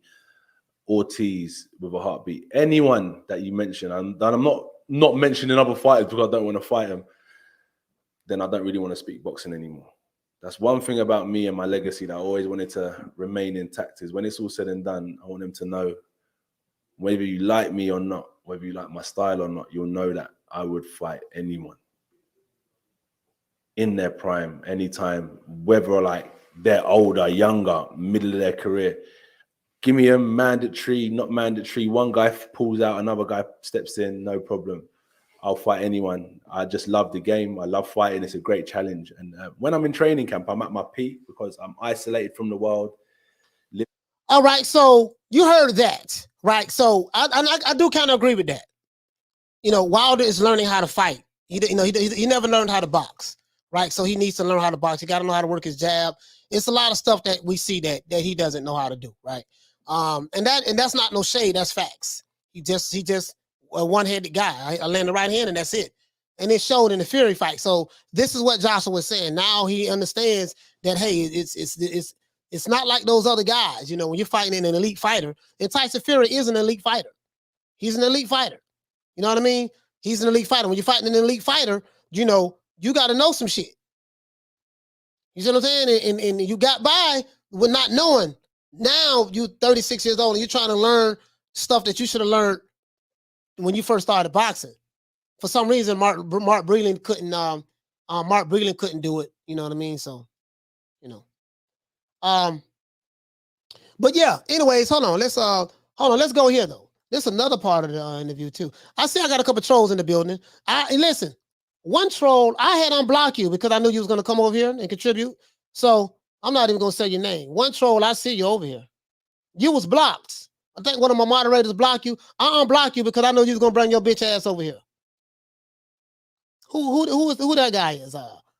I'm not even gonna say his name. Oh, there you go right there. There you go right there. There you go right there. I see you. I see you with the V. Okay. There you go right there. Anyways, knew you was gonna bring your bitch ass over here. Let's go. Let's see. Let's see. Now it's something that he said that really intrigued me, guys, to be honest with you. He was talking about I have everything timestamped. I have everything timestamped. Right there. All right, let's go to the 1930 mark. 1930 mark of the interview, he talks about the sweet science of boxing. You know what to piss me off about Joshua? Yeah, I'm still learning. I'm like, damn, dog, you've been boxing a long time by now. Like, what the hell you mean you still learning? Like, you know what I mean? And at some point in time, you got to get an identity.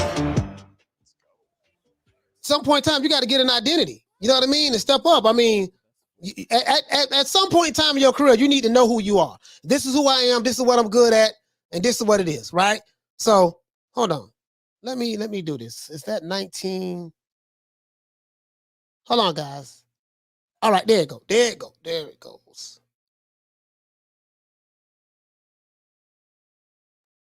it goes. Hold on, guys. Hold on. I got it right here. You know, I want you guys to hear it. Here you go, right here. Ta-da. Let's do this. If you like it, come watch. If you don't watch. But whether the ref likes my style or not, unanimously or whatever they call it, I've never really been into the scores and stuff. I just wanted to go out there early on and just knock them out. So I've never really been into the scores, but I lost the fight, and it was a great lesson as to why me and my core team have spoken to make other people in the team accountable, to make me a complete better assassin when it comes to boxing. I'm done with fucking losing. I'm done with trying to learn the boxing sweet science. I've just putting it all together now and rolling with it. If you like it, come watch. If you don't watch. But whether the ref likes my style or not, he might get thrown on the floor in the next fight, because this is war, innit? Boxing is good, but when it comes to 12-round championship fights, it's mad. I'm heading into my 12th world title fight now, and the learning's done. Like, it's war. It's just straight war. I'm annoyed. I'm boiling up. Like, even speaking about it, I start firing up a bit because it's that passion to win, and I love it. I love a challenge. So I get what he's saying. I get what he's saying right here. Well, he said, I'm done learning, trying to figure out new things, stuff like that, sweet science. I'm done learning. Right now it's time for war. When you hear a fight like that, when you hear a fighter talk like that, this is a guy who realizes that he has to change his mentality, right? And he has to understand that stop trying to please everybody else. Stop trying to, hey, make the referee, you know my motto, make the referee do his job. I say shit, whatever Tyson Fury can get away with when he fight Deontay Wilder, he need to do it. Whatever Deontay Wilder can get away with when he fight Tyson Fury, he need to do it. He knocked Tyson Fury down in the third fight. The second knockdown, he hit Tyson Fury in the back of the head. The second knockdown. Did what he had to do. Guess what? There wasn't nothing wrong with that. Referee didn't see it. Referee didn't see it. Hey man, no harm, no foul. Whatever you can get away with. That's whatever it's going to take to win this fight. Whatever it's going to take to win this fight. You see what I'm saying? And you can't please. Hey, Double A, you hit the nail right on the head. You can't please everybody. I wouldn't give a damn who like me, who don't like me. This is the way I fight. This is the way I'm going to fight. Vladimir Klitschko didn't nobody really like. Well, quite a few people, a few of the American fight fans and stuff like that didn't like the Vladimir Klitschko style. He didn't change his style for nobody. I'm hearing in this interview, Joshua was talking about, with people saying that, hey, well, you can't fight, you're too big, you can't go 12 rounds, you can't, fight a 12-round fight. Oh, you're not a real boxer. Oh, you don't think I'm a real boxer. Let me go ahead and show you what I can do and try to show them that I can really box. Man, damn all of that. Trying to please everybody. That's why when you listen, man, you can't please these people. These people don't like you any goddamn ways. They don't like you. We don't need to be trying to please people that don't like you any goddamn ways. One thing my mother taught me, if somebody doesn't like you, like if someone hates you, there's nothing that you can do to make them like you, no matter what. So why even try? Why even try? You see what I'm saying? Look, this is who I am. This is my style. This is why I like B-Hop. B-Hop didn't give a damn. This is why I like James Toney. He didn't give a damn. Roy Jones didn't give a damn. I don't give a damn what y'all say about me, man. Floyd Mayweather didn't give a damn, right? Once he became money made, he didn't give a damn no more. He was like, man, the hell with it. He said, he's the hell with it. Hold on. Let me see. Oh, listen, what do you guys think about this? He talks about the British boxers, how the British boxers are looked upon, get so much disrespect. Pretty much from America, I'm not gonna lie. That is true. Because that's always been, we looked at British boxers over here as just being soft. To be honest, and this is no disrespect to anyone in the UK, but there's a stigma. And he talked about that. I want you, and I was shocked that he brought that up. Hold on, 23. I was shocked that he brought that up. I was so shocked that he brought that up. Where is that at again? 23:55. Okay, I got it. I got it, guys. I got it. The old boy got it. I have everything timestamped. Hold on.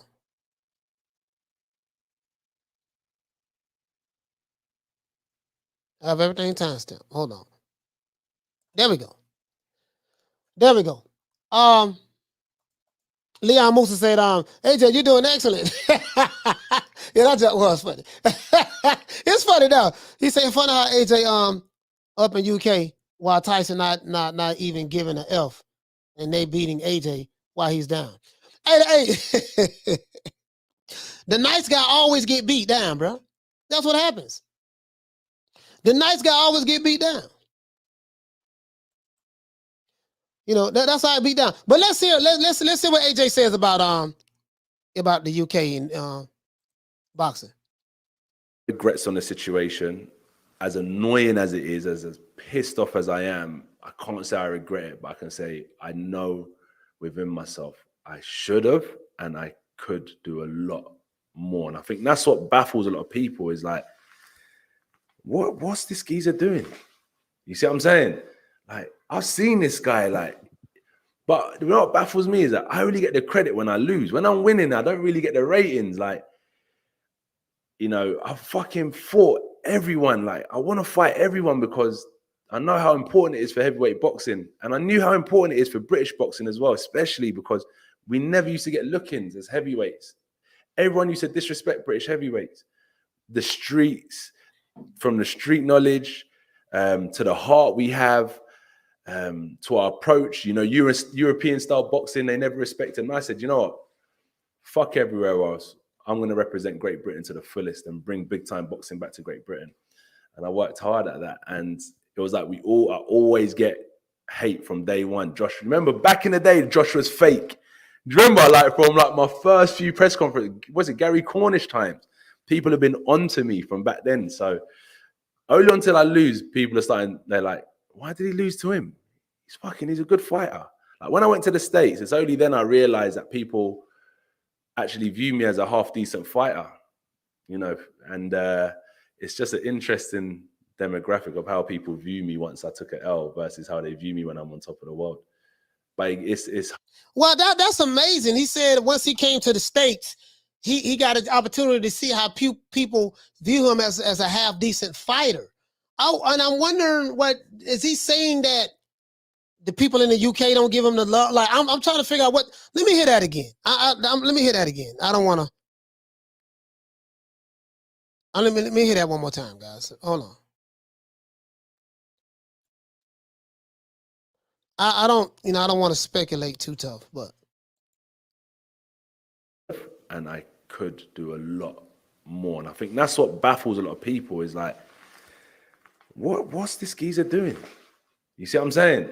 Like, I've seen this guy, like, but you know what baffles me is that I only get the credit when I lose. When I'm winning, I don't really get the ratings. Like, I fucking fought everyone. Like, I want to fight everyone because I know how important it is for heavyweight boxing. And I knew how important it is for British boxing as well, especially because we never used to get look-ins as heavyweights.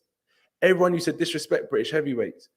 The streets, from the street knowledge to the heart we have, to our approach, European style boxing, they never respected. And I said, you know what? Fuck everywhere else. I'm going to represent Great Britain to the fullest and bring big time boxing back to Great Britain. And I worked hard at that. And it was like I always get hate from day one. Josh, remember back in the day, Josh was fake. Do you remember, like from like my first few press conferences, was it Gary Cornish times? People have been onto me from back then. So only until I lose, people are starting, they're like, why did he lose to him? He's a good fighter. Like when I went to the States, it's only then I realized that people actually view me as a half decent fighter, and it's just an interesting demographic of how people view me once I took an L versus how they view me when I'm on top of the world. But it's humbling, and I use that as fuel now. I've got talent, just got to mix it all together, mix that raw fire that I've got in me with the talent I've learned over the last X amount of years and merge them together and just go out there and win. Because if I win the next fight, it's not forgotten about, but victory's sweet. There's no revenge like victory. Are we naive, All right, this right here, I kind of get what he's saying now. I think I kind of get what he's saying now. Because I think it was a perception that everybody in America hated him. And, don't nobody in America like Anthony Joshua. And that narrative was being pushed by pro-Wilder channels. And as I said before, guys, like, this YouTube shit does not represent the sport of boxing. The people, the fans, the fanboys that are on YouTube who go to these channels, they don't even they're not even a third, or they're not even 2% of fans, of boxing fans. This is the YTBC community, but that's about it. It doesn't represent this how all the fans think in boxing. Because if you go to an Alphabet Boy channel, Alphabet Boy channels are anti-Joshua channels and they're pro-Wilder channels. So if you go to them, if that's all you listen to, that will shape your perception of how you think people view you. So apparently he thought that everybody in America did not like him really. And I think that's what he's talking about. I think that's what he's talking about on as it relates to that. I don't know. I mean, you know what I mean? It's a lot of women. There's a lot of women in America like Joshua, and there's a lot of guys I know that like Joshua as well. Like, he's a good fighter. You know what I mean? I like him. I know I like him. You know what I mean? But I like Tyson Fury's mentality. I like Anthony Joshua, but I like Tyson Fury's mentality. I put aside all the other bullshit that come with Fury.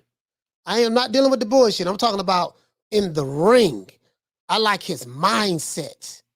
And that's what Joshua can learn from watching Fury fight Wilder. His mindset that I was willing to take on this right hand, but I know that if I stick to it, I believe in my ability so much that I'm going to execute what I need to do to get this guy out of here. And he got him out of there. You know what I mean? Wilder's mindset, the stubbornness. I'm stubborn. I know I lied about everything that happened, but I'm stubborn. I'm sticking to it, and I'm gonna try to beat this guy. Even though I'm limited in skills, I took him to court just so I can get him back in the ring. And bam. But that mindset, even though the mindset was probably fueled by stubbornness and yes men in his corner, but the mindset and to have the heart to try to carry it out, that's what I want to see from Joshua. I don't need to see, yay, Joshua, you did good. I don't need that not Ben Davidson, McCracken stuff. That's just me. That's just me. You know what I mean? So if you listen to that all the time, you would think, man, don't nobody like me over here. Don't nobody like me over here. You know what I mean? So, I mean, it is what it is. So, hold on, guys. This is was 25. I like what he said right here. He talked about getting out of his comfort zone. I like this. I like this. Hold on, guys. Bear with the old boy for a moment. Out in the US.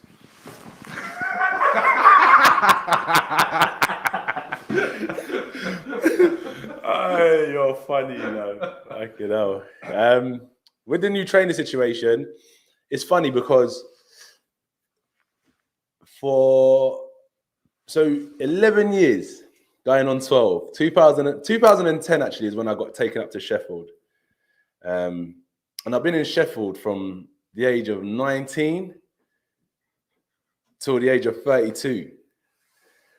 And the only two people I've really worked with in my boxing is Sean Murphy, Bear with me, guys. The Finchley boxing coaches, Gary, all these guys from Finchley Boxing Club, and Rob McCracken, Paul Walmsley, Dave Alloway, Rich. That's the setup. I've worked with Finchley and GB Boxing. They're the two setups I've worked with. And in those setups, they have like a few individual coaches. But Sean Murphy was my guy I worked with. Rob McCracken was my guy that I worked with. And I just looked at myself and I said, I need to get out of this comfort zone. We bring in international sparring partners and I have good, tough sparring, but teachings, because when I spar them, I'm only getting information from Rob. So if he told me, box this way, I'll box that way, I'll do it, because that's his way of teaching. So what I learned, I said, Rob, look, I got to go out there and I've got to find a new coach to work with and learn from as well. I'm not basing myself in the States. I'm a UK resident. I'm not living out in the States. So to find a new coach must mean I train, 11 months, 10 months of the year. So for me, I'm not going out to the States to live and find a new coach. I might go out there I'm probably going to shoot out there again and do some training. Rob's in Lithuania or something like that, or Siberia. So I've got to find other ways to keep myself busy. That's why I work with Angel. That's why I work with Joby. Because I needed to I looked at it and I needed to create an environment where I can continue progressing as a fighter and learning new teachings. Joby's got a great philosophy, the loose and heavy 70s style, rhythm and flow, back foot balance. Angel's got the great reaction, repetitions training, angles, punching off the line. Rob's got the experience to get me ready for a 12-round fight. So I looked at how I could create a team, but still have Rob as the Alex Ferguson, the gaffer. And in all honesty, they're still trying to make that relationship work. So what I want to... So something he said that I didn't like. Rob is the guy. He teaching Joshua how to fight a 12-round fight, how to go 12 rounds. Now, of course, you do have to go. If you have to go 12 rounds in the fight, you got to go 12 rounds in the fight. I think it's a difference in philosophy and coaching styles. Is what I'm seeing. As when it comes to Rob McCracken, his coaching style is probably more safety first, this, that, kind of like Ben Davison, let's box, maneuver, yada, yada, yada. Some of the American trained coaches,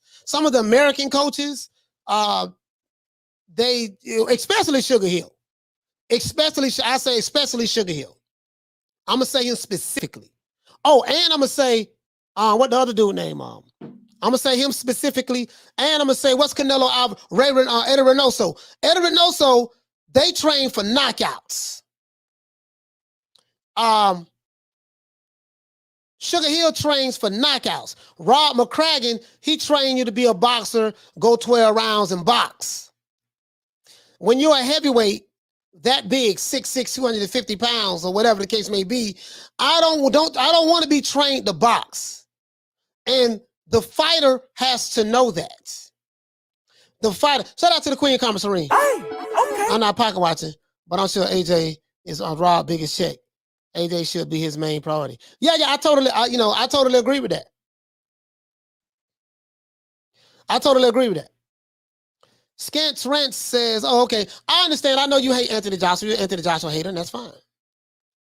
I don't think he's going to listen to you, but that's fine. That's fine. That's fine. And that's fine. But you get what I'm saying, though? It's a difference in styles and the philosophies. And I think when you're fighting certain fighters, you have to adjust your style to the fighter that you're fighting. You don't, if you know you're preparing to fight a southpaw that's a slick boxer and has good footwork, we should not be trying to, try to be a slick boxer and have better footwork than him. We should not try to turn into the boxer. You see what I'm saying? We shouldn't try to do that. Shout out to High and Low. Hey, okay. For dropping that $2. Bam, super chat on your boy. Hey, Leroy! Super chat received. Playtime's over, boy. Hello, say the Miami Boxing Equalizer. Yes, sir. I appreciate that, fam. Shout out to Major Key Boxing in the building. Hey, okay. Major Key, what's happening, bro? But you get what I'm saying, though. You get what I'm saying? So that right there tells me that Rob has to go. Again, I don't have a personal relationship that Joshua has with him, so of course he's not gonna listen to nobody like me. I'm just an old geezer, right here in the States. That's right here in the States. He ain't gonna listen to me. But I'm just saying, I ain't the smartest guy in the world, but my GED education told me, and I'm not playing Monday morning quarterback and stuff like that. I have the receipts. I shot videos. Right. Let me tell you something. I don't want y'all thinking I'm capping. I don't want y'all thinking I'm capping because you know me. You know me now. But you know what? I ain't got to show it because you guys know I had the receipts. I got receipts that I shot before when Joshua fought Usyk, breaking down how Joshua was going to beat him. Of course, I was wrong because he didn't do none of the stuff that I suggested that he says that he's going to do now. I said, you got to fight this dude. All that trying to, look pretty and stuff like that. No, we got to fight this guy. You got to fight him. That's what I said. You got to make it an ugly fight. And I thought that he was going to do that. Little did I know that Rob McCracken told him hey, we need to try to out Sugar Ray Leonard. Roberto Duran didn't do that the first fight. We're going to try to out Sugar Ray. We're going to morph you into another fighter. No. What is your identity? What Sugar Hill say? We work on knockouts. That's it. It don't matter who the opponent is. It's all about the knockout. That's what I'm talking about. It's all about the knockout. George Townsend, what's going on, fam? He said UK never started boxing. How long y'all think y'all been on Earth? Okay, y'all having a discussion about who started boxing and stuff like that. I'm not getting into that. Who started boxing? I don't, George says, George, what'd you say? What'd you say, George? Say Deontay Wilder is undefeated. Okay, sir. All right, okay. All right. You might be talking about a different Deontay Wilder, but okay. Bon Scott says McCracken was training team GB, left AJ instructions for Usyk on a post, on a post-it note, stuck to the fridge. But for some damn reason, he got this loyalty to this guy. You know, he got this loyalty to this guy. You see what I'm saying? Like, bro, like, for real. You feel me? Like, again, guys, I'm nobody but an old geezer. But, man, goddamn. Everybody in the world knew everybody was saying the same thing. It's like AJ had to go through that in order to come to the conclusion that, damn, everybody was right. I do need to fight. Not everybody, but the people who laid out the blueprints in order to beat Usyk said the same thing, and now he's realizing that. Sometimes you just got to fight now. It's time to fight now. It's time to fight now. What pissed me off was like all all of the of course I be being facetious, guys. If you ever see me talking about, love affair, making love, kissing, giving sugar, I'm just, going far and beyond the Call of Duty. It's just me being facetious, just basically saying that, hey man, you're being overly friendly. That's what that means. You're being overly friendly. You see what I'm saying? Like, I got a contract and I've never seen Bernard Hopkins do that. Never seen Mike Tyson do that. I never seen Lennox Lewis do this. I never seen, and I had a guy in the chat was just telling me that, I don't know, I don't have no class and I don't understand what class is, sportsmanship is. Man, damn all that. I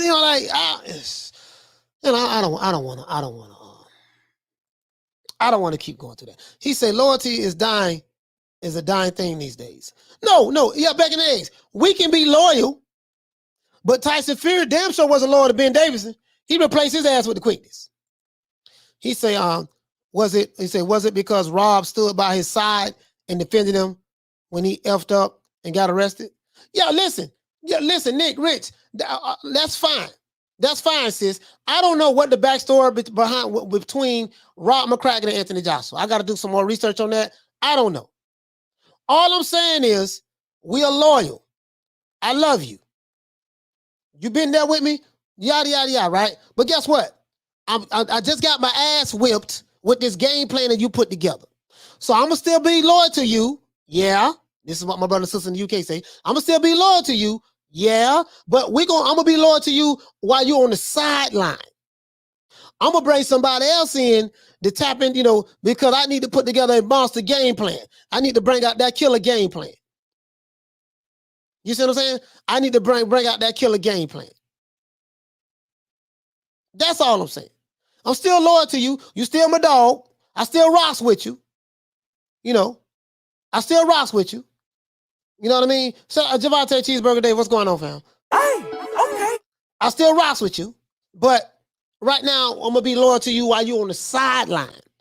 I'm going to replace you as head coach. He said, Coach, we don't know how we met Rob McCracken, so we can't question his loyalty.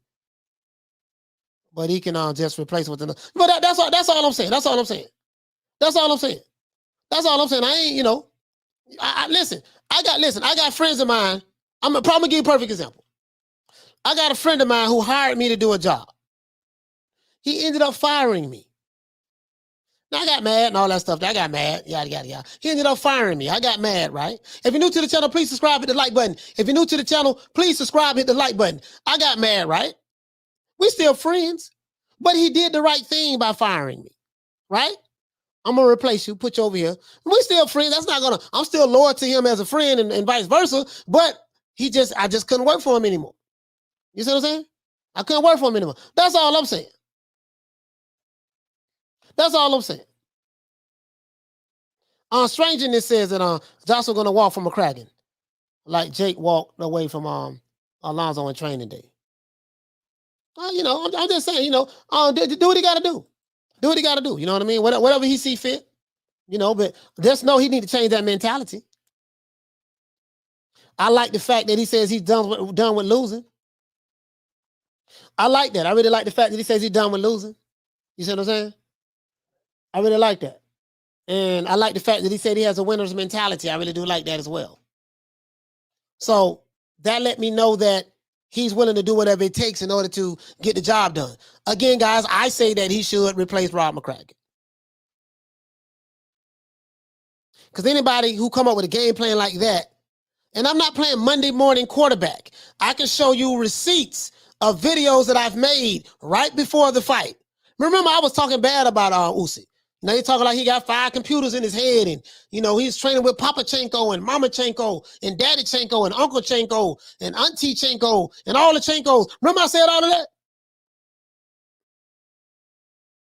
And I said that Joshua is going to fight this guy. We're not going to be dancing around with him, making love, twinkle toe. No, he's going to fight this guy. He's going to have to bite down. I said he's going to have that bite down and fight this dude and take it to this guy. He did the total opposite. He did the total opposite. Literally the total opposite. As a matter of fact, Usyk was the one who jumped on AJ for the most part. Literally. He said, man, I'm with you. Everyone said for AJ to do that. Yeah, everybody was saying it. Everybody was saying it. He did the total opposite. So this is why I say that Rob McCracken needs to be replaced. That's all I'm saying. We can still be loyal. We can, go to the, whatever they do. The Lions Den name was taken from Team Shamrock camp. Oh, Team Shamrock. Oh, yeah, you know what? I remember that. Yeah, I remember that. He says, but AJ always had a winner's mentality.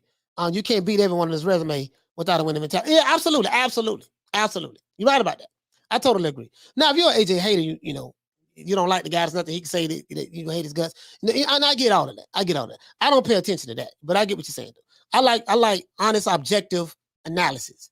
You know what I mean? He said, I think before the Usyk fight, he lost to hunger, but the ass whooping sparked it again. Yeah. It's somebody ass whooping that make you go, things that make you go, Shout out to High and Low. Hey, okay. For dropping that $2. Bam, super chat on your boy. Hey, Leroy. Super chat received. Playtime's over, boy. So now the narrative is Usyk, of course, Joshua can't beat him. Usyk just too. I'm finna show y'all this right now. Joshua can't beat him. Usyk is too great of a fighter for Joshua. He has the more superior skills, but our heavyweight fighter will be the one to beat him. And our other heavyweight fighter in America will be the one to beat him. The people who say that Joshua can't beat Usyk in a rematch are the people I can tell you the two camps they are a part of. And I give you a hint. They are a part of a camp that represents the heavyweight champion in the UK, and they are a part of the camp that represents the ex-heavyweight champion in America. Those are the people who are saying that. Those are the very same people who said that Joshua will not beat Andy Ruiz in the rematch. These are the same people. The Mike Tysons, the Sugar Ray Leonards, maybe Ray Leonard, the Teddy Atlas, all of these experts, these guys, the Teddy Atlases, the Frank Warrens, the Bob Arums, they promote the Fury, so the Frank Warrens, the Bob Arums, these are the same guys, certain YouTube channels who don't like Joshua, but their fighter, but they are part of certain fighters' camps. They're the ones who's pushing this. Usyk can't be beat by Joshua. He doesn't have the skills and all that stuff there. But then they'll turn right around and say, but our fighter will beat him. Our fighter will beat him. I'm like, oh, okay. But these are the same guys who said that he's making a mistake by going back into the rematch with Andy Ruiz. Andy's just too good for him. Andy's too skilled. His hands are too fast. Them the same people who said that. And then when he beat Andy Ruiz, they called amnesia. They called amnesia that they said that. Shelton Moore says, people need to stop hating on Carl Froch. He told us this was coming 3 years ago. So did Lennox. Yeah, I don't even know what y'all talking about.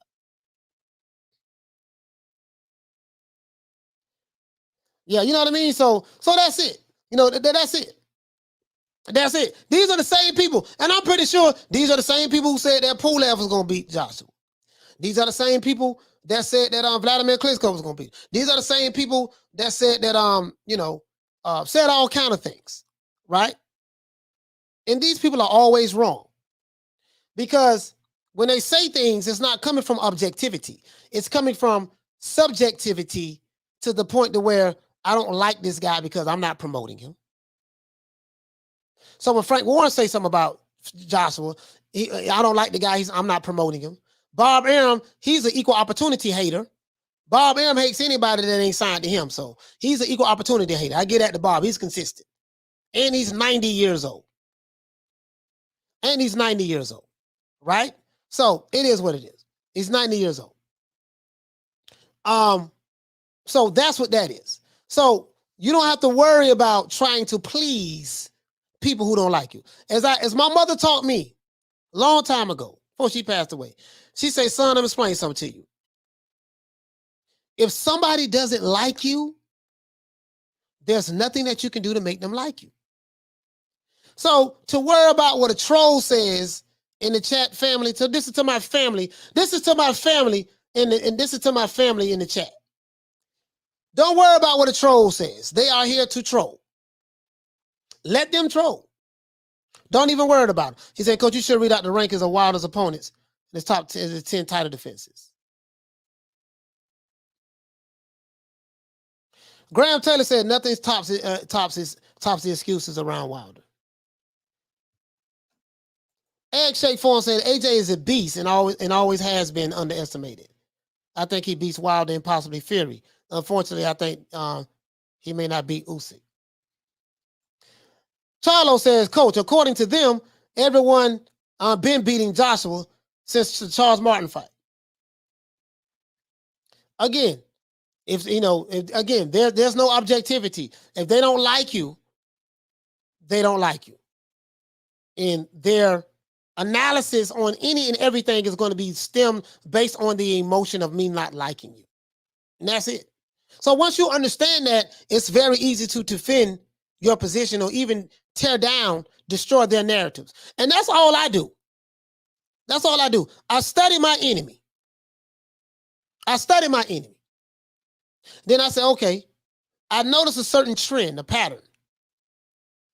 And I see the narrative stems from their emotional investment in a particular fighter or a promotional company. So once I understand that, it's very easy for me to destroy the narrative. And it's because I know how they think anyways, right? So he can't worry about trying to please people who don't give a fuck about him anyways. He said, Coach, Coach, what if someone like you who you don't want to like you? He said, Coach, what if someone likes you who you don't want to like you? And that's fine. If they like me, that's cool. You know what I mean?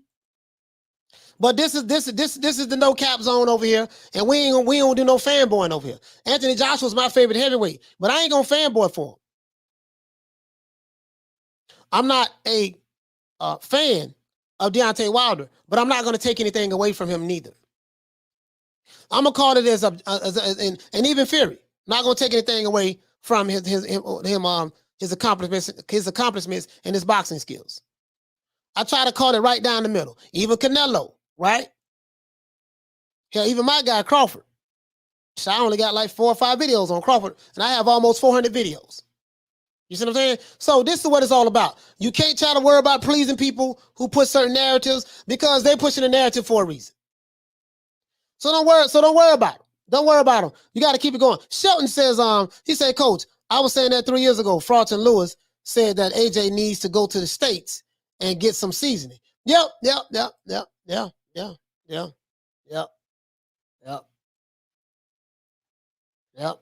Yeah, man. George A says, good advice, Coach. Although it's devastating when it comes to the girls. Yeah, man, you just got to keep it moving. It is what it is. And then, again, the fans, this boxing community on YouTube does not represent the entire sport of boxing, all of the fans in the sport of boxing. They just don't. He said it's crazy how the heavyweight division is still the most dangerous. And on a good day, anybody can beat anybody. Of course, to be fair, if AJ picked and chooses opponents, we wouldn't be here talking about AJ versus Usyk too. Yeah, that is true. When you have those belts, you have to defend those belts. He said AJ has built this career proving people wrong. He will win the rematch. And this is the thing, right? I'm going to say something to you guys. Just when you hear somebody says, I don't see him beating this guy. I don't see him beating this guy. The key word is, I do not see him.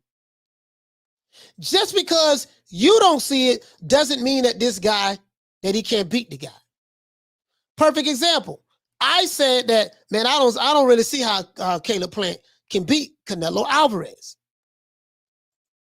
Guess what? Does it mean I'm right? Hell no.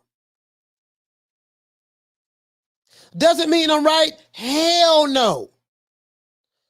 Just because I can't see a way that Caleb Plant can beat Anthony Joshua. To this day. Shout out to Bless 365. To this day. Just because I can't see how Caleb Plant can beat Canelo Alvarez, doesn't mean I'm right? Hell no. They have upsets in the sport of boxing for a reason. Hell no. And especially if you acknowledge that, damn, the reason why he lost his fight, he fought the wrong game plan. So what he would have did if he would have fought the right game plan? You see what I'm saying? You see what I'm saying? What would help me if I learned, if I did the right game plan? What would happen? So you can't say that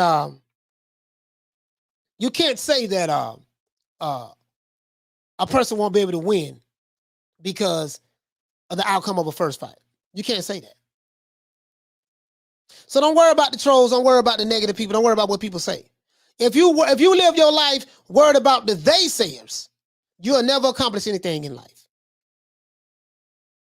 They probably told Anthony Joshua, Tyson Fury, Deontay Wilder, they probably told these three guys, man, y'all ain't gonna never be nothing in life.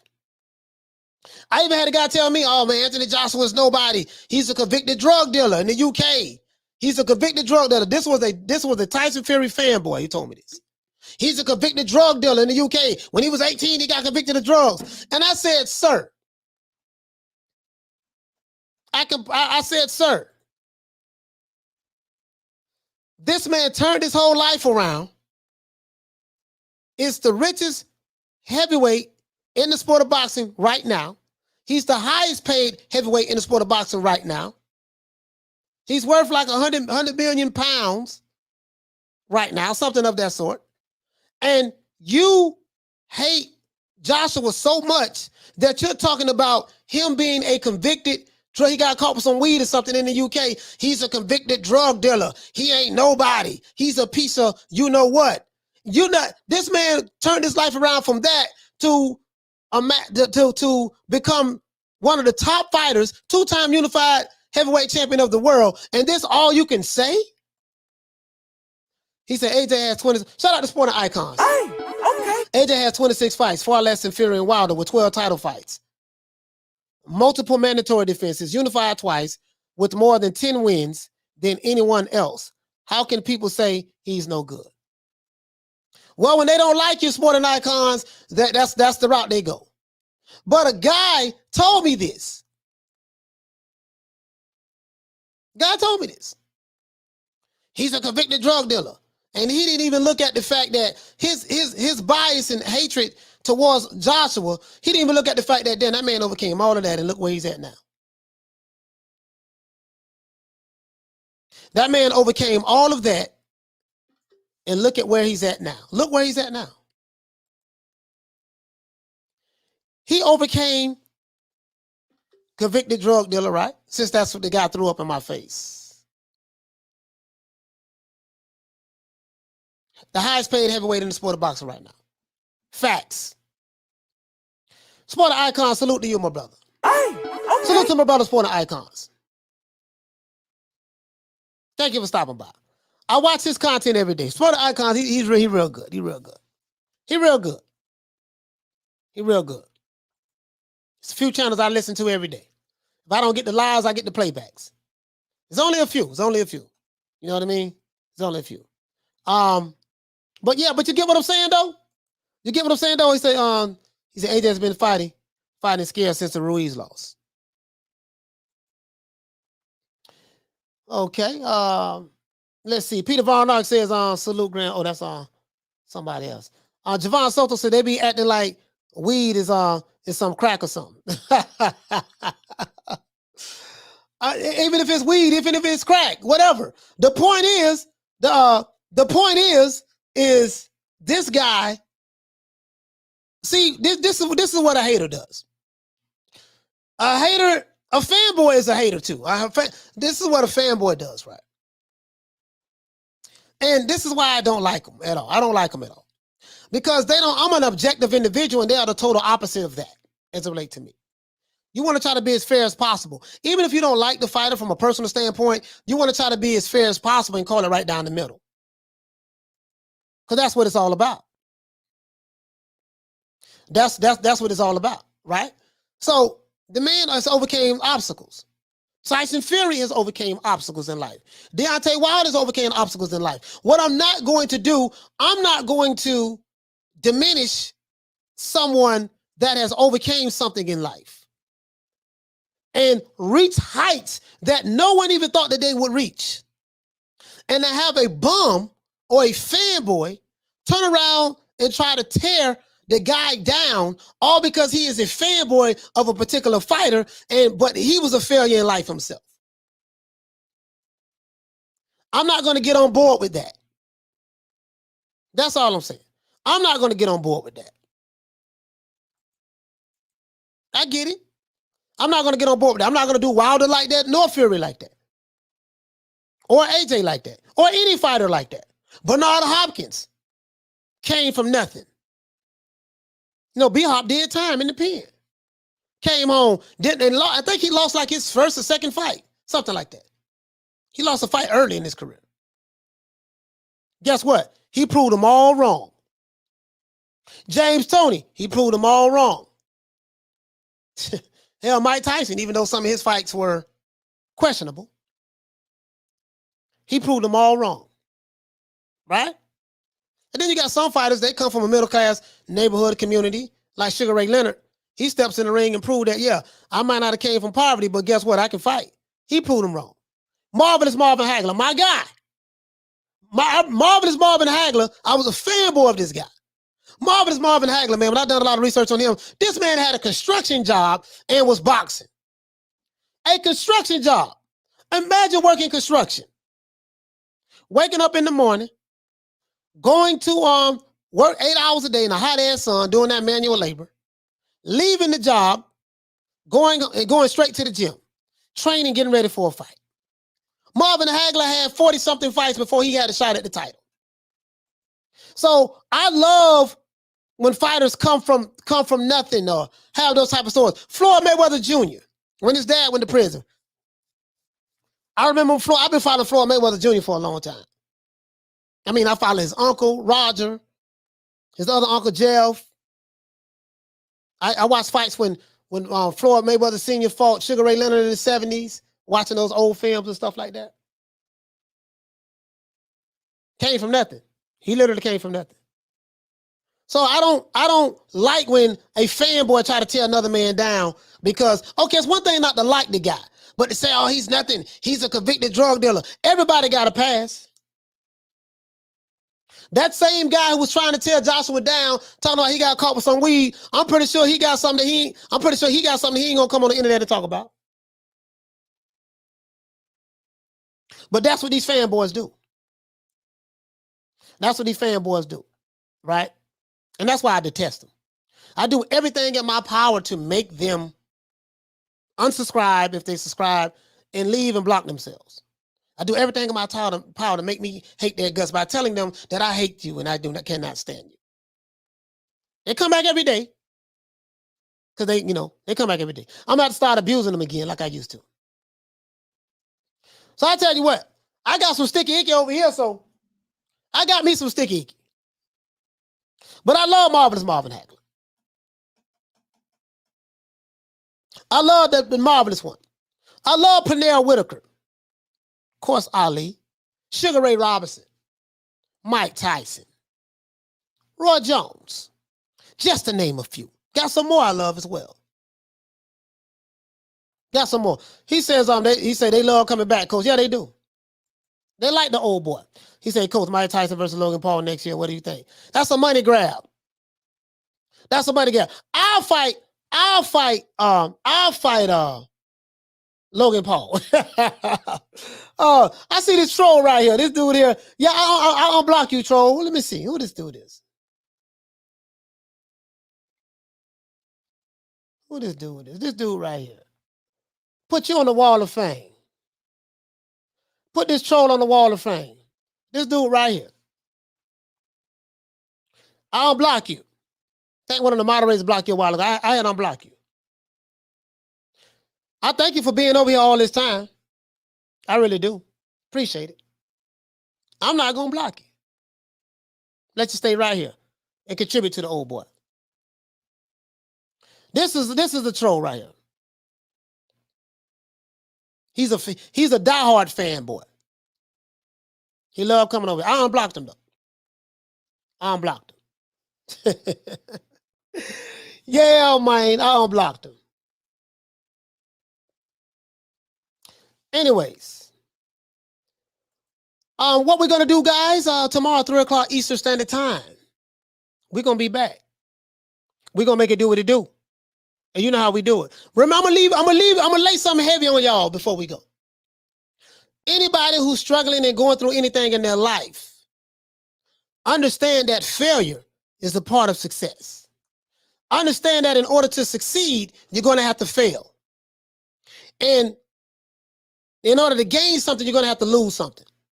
The people who started down the road with you, down the journey with you, the people who start may not finish with you when you get to where you're trying to go. I don't give a damn what is it that you're doing in life, guys. Stay focused, stay determined, and you keep working at it. Have blinders on when you're trying to accomplish your goals. Don't get caught up on no internet, none of that shit. Stay focused on what you're trying to do. Work hard at it in the fight. And don't tell people what your next move is. Don't tell people what your dreams are. Because you're going to have a whole lot of people that's going to tell you what you can't do. You can't do this. That ain't going to work.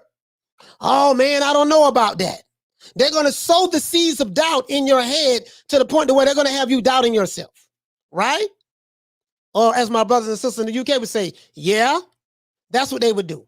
Just keep fighting, keep pushing, and focus. And remember, let all the trolls know. Coach Malachi Williams is here 3 o'clock Eastern Standard Time, 7 days a week. Every day, I'm here. I want all the goddamn smoke. Send them on over here, man. Send them on over here, man. And they might get put on the wall of fame, and we may roast their ass for the whole goddamn show. Other than that, it's about Coach Malachi Williams, representing, signing out for New Media Today USA Boxing. Let's go ahead and do the OJ Juke Man style. If you're new to the channel, please subscribe, hit the like button for the old boy. If you're new to the channel, please subscribe, hit the like button for the old boy. Let's do this OJ Juke Man style. Shout out to everybody on Facebook. Shout out to everybody on Twitter. Shout out to Con Shinery. Hey, okay. Shout out to the Queen Lisa Bells. Hey, okay. Shout out to my main man, Sporter Icons, who was here. Hey, okay. Shout out to Major Key Boxing, who was here as well. Hey, okay. Shout out to Bruce Goals. Hey, okay. Shout out to Tony Kelly, what's happening? Hey, okay. Shout out to Peter Von Arts. Hey, okay. Shout out to Jay Kamar. Hey, okay. Shout out to Philly Fly. What's going on, fam? He got this is one of the baddest barbers in the UK. I heard. That's what they say now. That's what they say. You know, that's what they say. You know what I mean? He got one of the baddest barbershops in the UK, Philly Fly. Hey, okay. Shout out to Minister Society. Hey, okay. Shout out to my brother Charlo. Hey, okay. Chris V, what's going on, man? Hey, okay. Who is that? Blue Blood Sports TV. What's good, Blue? I took that damn from your boy. What's going on with you, man? Hey, okay. Shout out to Graham Taylor. Hey, okay. Shout out to the Queen Lisa Bells once again. Hey, okay. Shout out to Ed Shake Farm. Hey, okay. Shout out to Peter Von Arts. Shout out to my main man, Big Ronald Finkley. Hey, okay. Shout out to Jeff Luciano. What's going on, fam? Hey, okay. Still Shelf. Hey, okay. K. Carsey. Hey, okay. Javon Soto. Flatline, my brother. Javon Soto dropped the Bonnie elbow on him like Dusty Rose, man. Hey, okay. Shout out to Bon Scott. Shout out to let's see. Shout out to Dan Fogg. Shout out to shout out to Victor Torres as well. Hey, okay. I don't know if this is the troll that was here before or maybe someone cloned your channel. I don't know. Hey, okay. But shout out to Strangingness. Hey, okay. Shout out to Carmen Serene. She's talking about the devil's tobacco. Hey, listen, man. The good green is from the Lord. The good green is from the Lord. And if you ever want to get to heavenly heights, you see what I'm saying? You're going to need some holy smoke in your life. That's all I'm saying. If you want to get to heavenly heights, you're going to need some holy smoke in your life. That's all I'm saying, baby boy. It is what it is, Carm. So what you call the devil, some may call God. Remember that. Hey, okay. Shout out to Don King. The crook. Hey, okay. Shout out to Louis James. Hey, okay. Philly Fly once again. Shout out to the Queen Nick Rich. Hey, okay. Shout out to who else we got, man? Will, what's going on, Will? Sandra Seed, what's happening? Hey, okay. Shout out to Eddie Val, what's going on? Shout out to Ada Alicia, what's going on? Hey, okay. Shout out to Double A, we ride with the AK. Hey, okay. Shout out to Javon Soto, what's going on, fam? Hey, okay. Shout out to Wayne Love Peacock, what the lick read, baby? Hey, If you're new to the channel, please subscribe, hit the like button for the old boy. Shout out to Con Shonnery once again. Shout out to Peter Von Arts. Shout out to who else we have?